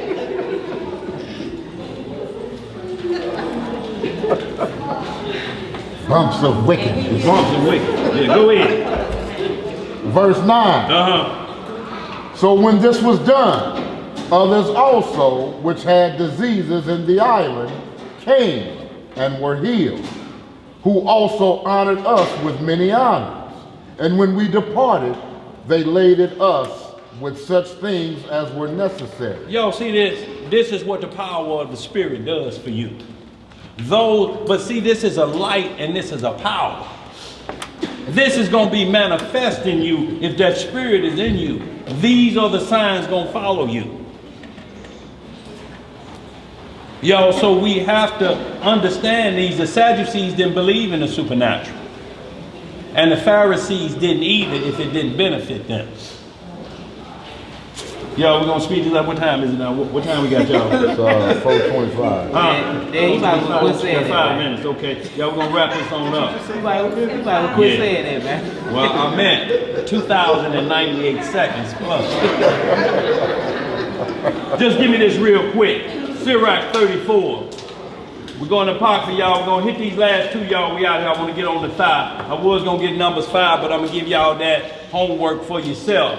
And that's about this relationship. If a man feels his wife committed a trespass against him, it's the same manner and when the spiritual side, when the Messiah feels we made a trespass against him. Ezekiel 16, y'all, we were some dirty dogs. Yeah, we were. And he told us how he dressed us out, just like the priest. He said, I put this on you. If y'all think why we like gators and different things like that, see, but our mind is so corrupted. We'll talk about pig and everything like this, but we wear gators. Alligator clean? Not to eat.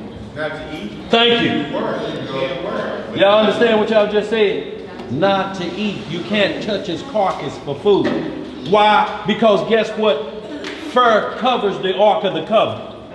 The badger skin. It's waterproof. But a badger's out of the weasel family. What is that on the Ark of the Covenant? You can't eat badger though. But when you get into that Ezekiel 16 and 23, when they talk about how he brought us out and nursed us up, and then when the time of love came, he spread forth his covering over, and I put this on you, I put badger skin shoes on your feet. Y'all, ain't no questions why we like gators and dangerous animal shoes. It's in our DNA. Dangerous animal shoes. Gators and lizards and snakes. Snake skin. Meat coats. Boy.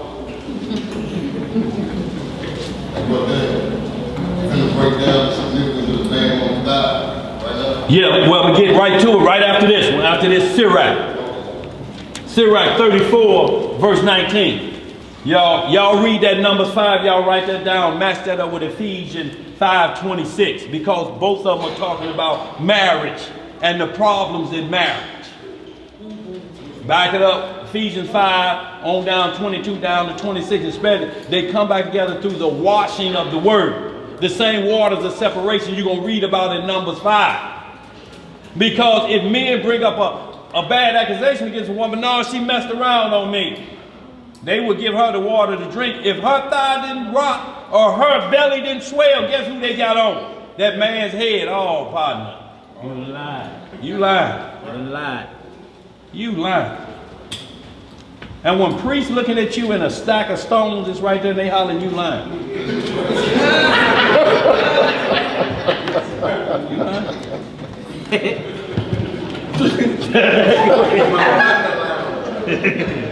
What you got, bro? Go ahead. Hey, Dan. Yeah. They say you gave them homework. Yes, sir. What they supposed to be reading? They're supposed to read Numbers 5, all of Ephesians 5th chapter, and 1 Corinthians 7. That tie in that water separation under the order of Aaron versus marital problems in 1 Corinthians 7 and Ephesians 5. Gotcha. And you see the difference in the water of separation, because there have to be some belief there. If one have an unbeliever that's dwelling with him and they be pleased to dwell with him, they're not stopping you from being a believer.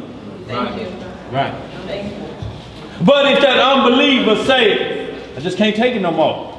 Y'all don't do nothing in this. Y'all live a square life. Yeah. F your God. Oh, you got to go. You got to go. The hell out now. You can get out of here. Get going. D-E-D-A-D-O. There to go.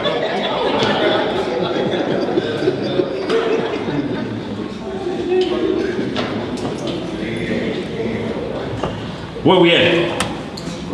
Ecclesiasticus, verse 34, verse 16. What it say? Start at 16 we want? That's what you You said. said 19. I said 19. Yes, sir. We started 18. Where we at? No, we getting it. Let's get it. Ecclesiasticus, Sirach. Start at 18. 18. I got 19 on the board. It's all good. Yes, yeah. Verse 18. Yes, sir. He that sacrificed of a thing wrongfully gotten, his offering is ridiculous. What is his offering? Ridiculous. And the gifts of an unjust man are not accepted. The Most High is not pleased with the offerings of the wicked.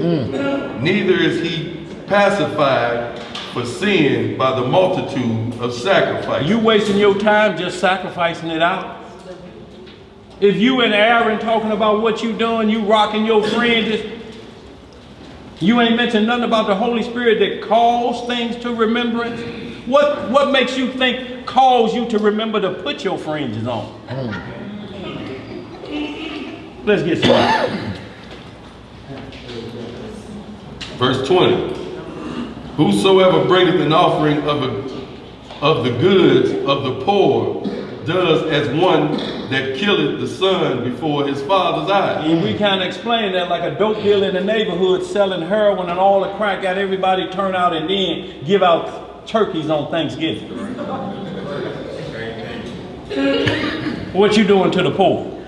You gonna give them a turkey for all of the rent money they got, no lights, gas on, and nothing, children just eating whatever's left on the floor? And you gonna give them a turkey? Let's get some more. The bread of the needy is their life. He that defrauded him thereof is a man of blood. He that taketh away his neighbor's living slayeth him. And he that defraudeth the labor of his hire is a bloodshedder. When one buildeth, another pulleth down. What profit have they then but labor? See, this is why we have to be together, y'all. If half of us doing something, the other half pulling us down, it's all labor at that point. Ain't no riches. It's basically you saying I done hustled backwards. Y'all know what hustling backward is? How you gonna leave the house and come back with less money than you left the house when you going to work? How you gonna explain that when you get back home? They waiting on the money when you get back home. Hold it down, y'all back there. Calm them shorties down. Let's get it. Verse 24. What it say? When one prayeth and another curseth, whose voice will the Elohim hear?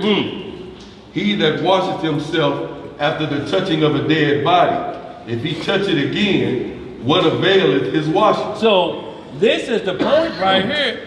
If you touch a dead body and you go wash yourself, and then you touch it again, what availeth of the washing? Basically, it's talking about the same body. Right. It said, and go touch it again. What did you wash yourself about? You wasting time here. You're praying. It's like the Messiah said, when you pray, you can't ask amiss. How you gonna pray and be questioning too? And Lord, I know you the Father of everything, but you know I ain't been good, and you know if you can just see your way to let me have it. You're asking amiss. You don't believe. You're hoping to just show that worked. No, that ain't gonna work. Your prayer have to be serious. That's why he have us hold our hands up. Like a child hold his hands up to his parents. Pick me up. Pick me up. I need to talk to you. I need you to hold me in your bosom and talk to me. There's some trouble around here. Talk to me. Everybody got to have their own personal relationship with the Father. Like everybody, you got multiple children. Each one of them talk to you differently. You love all of them, but you have to understand there's one that do right. You got a prodigal son somewhere. Yep. But if he come back, guess what? We killed the fatted calf. Let's read some more. Verse 26. So is it with a man that fasteth for his sins, and goeth again, and doeth the same. Who will hear his prayer? Or what does his humbling profit him? See, you're wasting your time. Who you think you fooling? The Most High? And y'all know that ain't gonna work. That's why he says it's ridiculous when you do it from that perspective, y'all. We just gonna hit this last one. Y'all got that Numbers 5, that Ephesians 5, 1 Corinthians 7. Y'all understand the washing of the water by the word on that one. And just gonna hit this thigh real quick. Hit that 34:9. We're gonna hit this Revelation 19.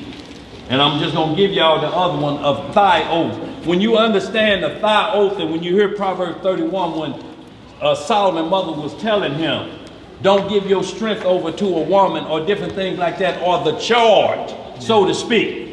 Y'all have to understand this is a marriage covenant, a holy and spiritual marriage covenant. Yeah.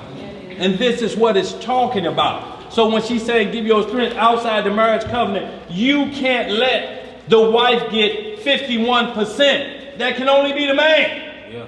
The highest is 49 for them. 50-50 is roommate. 50-50 is only in your duty. To the woman, do this. To the man, do that. That's 50-50 that make one. But there has to be a head of household. Yep. There have to be 51%. I'm not saying he may not know how to pay the bills, but he still got to know when you explain it to him, no, we're going to pay this, we're going to do this over there. And he got to be thinking wise enough. That makes sense. For the well-being of the family. If something happened to the family, he can't blame it on her. Man, I can't believe, man, you hear that Negro let them come in the house like that on her, man, and made her go to the door. That sound, boy. 3 o'clock in the morning, she coming. Go to the door, baby. Get the sound crazy head. Get that baby, that may be Ray now. That sounds crazy. Now she can get it if she'll drag it and snap the door. What the hell y'all want? They like nothing now. But that's gonna be problems for you. So sick of you. You remind me of Ahab. Did we finish that? No, we didn't even get it. Which one? Revelation 19. Yeah, Revelation 19. No, I want you to hit 5. Hebrew 34:09. We're going right there because brother have to leave. Y'all, we're going to hit this and wrap it up. I want to hit this Revelation 19 though, but I'm going to give you a few oaths that y'all going to just write down. Okay. Oaths of the thigh. And what it means, y'all, is to a man, word is bond. Your strength, your loin area, that's all you have to put on you. If you don't have any money, you put it on your offspring. Yeah. Your power, your stature, your heritage. Loin region. Your loin region. This is the part that they made aprons to cover themselves. Exactly. If they ate an apple, it'd have been like this up in there. Yeah, but it wasn't like that. They was covering up loin areas. Make sense? So we're talking about bringing that back to the righteous fold. Peter talked about it. Gird up your loins, be sober up here. Gird up the loins of your mind. Yes, sir. Your mind is what make your flesh work. Make your flesh work, either spiritually or in wickedness. But it comes from here, your hard drive. That's what they come for when they come from your computer, your cell phone. What were you thinking? How you didn't kill her and you on Walmart how to kill somebody on Google? You'd have been to Walmart walking down the aisle, you got tape, lime, and a shovel. What you mean it ain't what you think? We're talking about what you're thinking. Duct tape, lime, and a shovel. Line. And you got on here pages how to get away with murder. But it's us got you pegged wrong. Where we at, bro? Go ahead. You're a witness against yourself at that time. Yes, sir. Thighs, 8:34:09, Yorick. Thigh, side, loin, base. Loin, huh? Thigh, outside of thigh, where sword was worn. Loin as the seat of protective power. What? Of protective power. The seat of protective power. There it is. See, the promises don't happen unless there's loin warfare. Yep. And y'all, we try not to get graphic as we can. We got children in here, but this is a graphic book because it's about life. It lets you know, don't nothing happen with multiplying unless the man is ready. Exactly.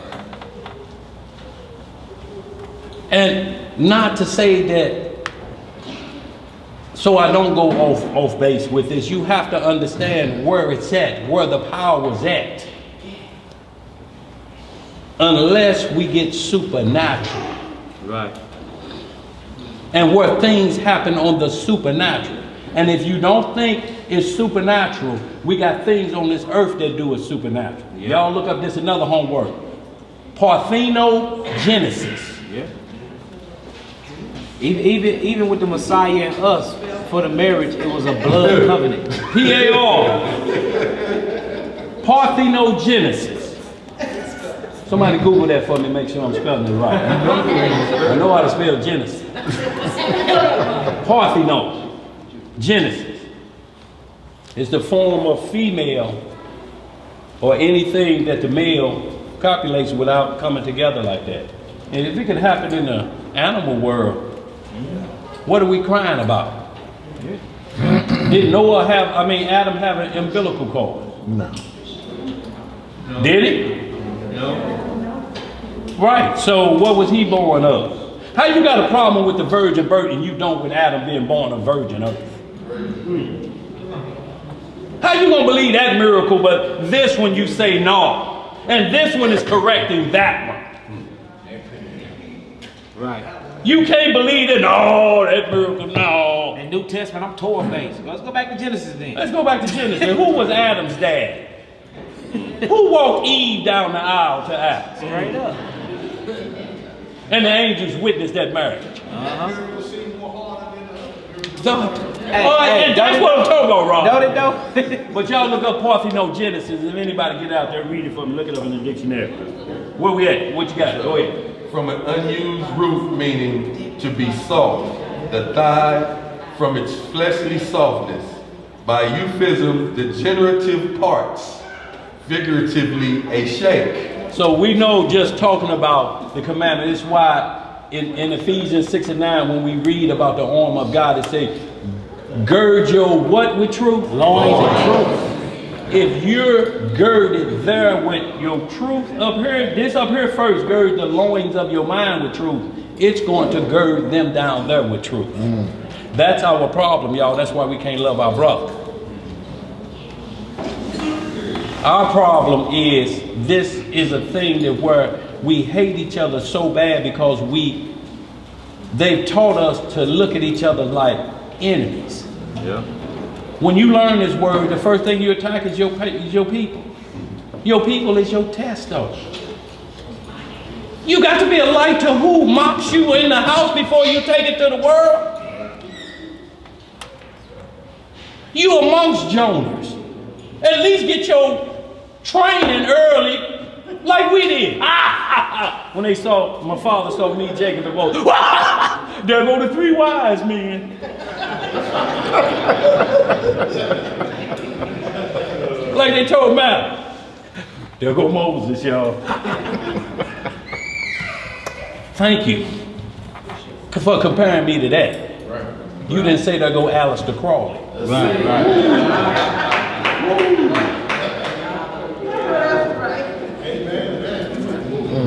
Let's get this Revelation 19. And what? 13. Y'all, we're gonna close out. I'm gonna give y'all them other ones to read on the oaths of the thigh, because your word is your bond. If you ain't got no money, you say, man, my word is my bond. I put this on my children. That's really your man, money that's right what there. that's what the Pharisees did. Yep. Our blood be on our strength. Be on our strength. It's crazy, boy. And you put the hand under the thigh. Jacob did it with Joseph in Egypt. Hand under the thigh. This is my word. Go ahead, bro. Revelation 19:13. What does it say? We can start at 11, bro. Revelation chapter 19, verse 11. And I'm going to give y'all the last 3 to compare oaths in the script. Go ahead. And I saw heaven open, and behold, a white horse. Okay. Is it 19 to say? 19 and 11. And I saw heaven open, and behold, a white horse. And I tell you what, back it up to 9. Right, we ain't gonna do that. Revelation chapter 19, verse 9. And he said unto me, right blessed are they which are called unto the marriage supper of the Lamb. See, we was told to do what? Write it. Right. See, this is an invitation to the wedding. Write them down. Who come? You ain't got on the right wedding garment, you can't get up in there. Now welcome here. You're not welcome here. Look, if my mother went off to heaven and she came back to me in a dream and she got on her funeral clothes, she ain't got on the right garments. Straight up. Revelation 6 and 9, I saw the souls under the altar. They were given white robes and palms in their hand. If she showed up with a white robe and a leaf in her hand, baby, Lord told me, get yourself together. Oh, we asked, what clothes did she have on? Boy, I had on that outfit I decked her out with. That wasn't her. Go ahead. And he said unto me, these are the true sayings of Yahweh. Right. And I fell at his feet to worship him. And he said unto me, see thou do it not. I am thy fellow servant. See, and this is an angel telling John the Revelator, don't bow down to me. I'm your fellow servant. It's the same thing with Manoah and angels, but the captain of the host, that angel, that one's been getting bowed to in Joshua 5th chapter. Moses bowed to him in a burning bush. Come on, let's really look at Exodus 33. Who was that Moses asked, can I see your glory? You think that was the Father, or was that Isaiah 42, 1 through 4 before you get to verse 8? I don't share my glory with nobody. Who glory would be but the Messiah for the Father? What else glory he got? I mean, other than all the creation, but what represents him? Like the woman is the glory of the man. The Messiah. The man is the glory of the Messiah. Nobody else. And on and on. So when you read, they try to get you with Isaiah 42 and 8. I share my glory. Have them go back and read 1 through 4. Straight up. And see if that's somebody else. Where we at? Verse 10, part of verse 10 again. I am thy fellow servant and of thy brethren that have the testimony of Yahweh. Worship Yahweh. Worship who? Yahweh. For the testimony of Jesus is the spirit of prophecy. See, the testimony of her spirit of prophecy, you get a freebie of the gifts. Everybody get prophecy. Prophecy comes with belief. When you get this, the prophecy is the Messiah is coming back. Revelations 1. Church tell you don't go in Revelation. Man, that's kind of scares the people. That's why I don't go there with them. They scared of them beasts and different things. See, but you start off Revelation 1:1 through 1-3. Blessed is he that what? And understand that. So how you gonna get talked out of a blessing? Right. Don't go in that blessing part. You waiting on the second coming, but you don't want to read about the revealing of the second coming. Let's finish this up, y'all. Verse 11. And I saw heaven open, and behold, a white horse, and he that sat upon him was called Faithful and True, and in righteousness he does judge and make war. His eyes were as a flame of fire, and on his head were many crowns, and he had a name written that no man knew, but he himself. See, this is the same thing as Zephaniah 3:8. This is a name written that no man knows. But guess where it's written at? On his word. I told y'all, if y'all keep the commandments, y'all got my word. Messiah didn't give us no coins or nothing, did he? No. He said, I'm going to give y'all my word. My word is bond. I gave my father my word. Word is bond. Let's read some more. And he was clothed with a vesture dipped in blood. And his name was called the Word of Yahweh. Right. And the armies which were in heaven followed him upon the white horse. Right. Clothed in fine linen, white and clean. And out of his mouth goeth a sharp sword, that with it he should smite the nations, and he shall rule them with a rod of iron. And he treadeth the winepress of the fierceness and wrath of the Almighty God. And he had on his vesture and on his thigh a name written, King of Kings and Lord of Lords. See, we can hold that. See, this is what's on his thigh. His true name, his word. That's his true name. What he had on his commandment keeping. Which one of these I broke that you ain't gonna bow? Because every knee gonna bow. Point to the thigh and tell me which one of these I broke. Name of my father on my thigh. Word is bond. Get down on your knees. Get down or lay down. The choice is yours. So y'all back that up with Genesis 24:2. We ain't gonna read them. Of oaths with the thigh. Genesis 47:29. And also James tell us under the Melchizedek order, don't make oaths unless you can back it up. James 5:12. Let your yea be nay. Yea be yea and your nay be nay. Don't start to swear. It starts to tell you don't swear oaths you know you can't keep. Because y'all, we doing a good job at making oaths we can't keep. Yeah. So he tell you just say yeah. Even when you go into court, if they give you the Bible, put your hand on this. Do you swear to tell the truth? I affirm. They're going to say that's good enough. Because if you say I swear, guess what get on the table? Perjury. Starting out at 5 years.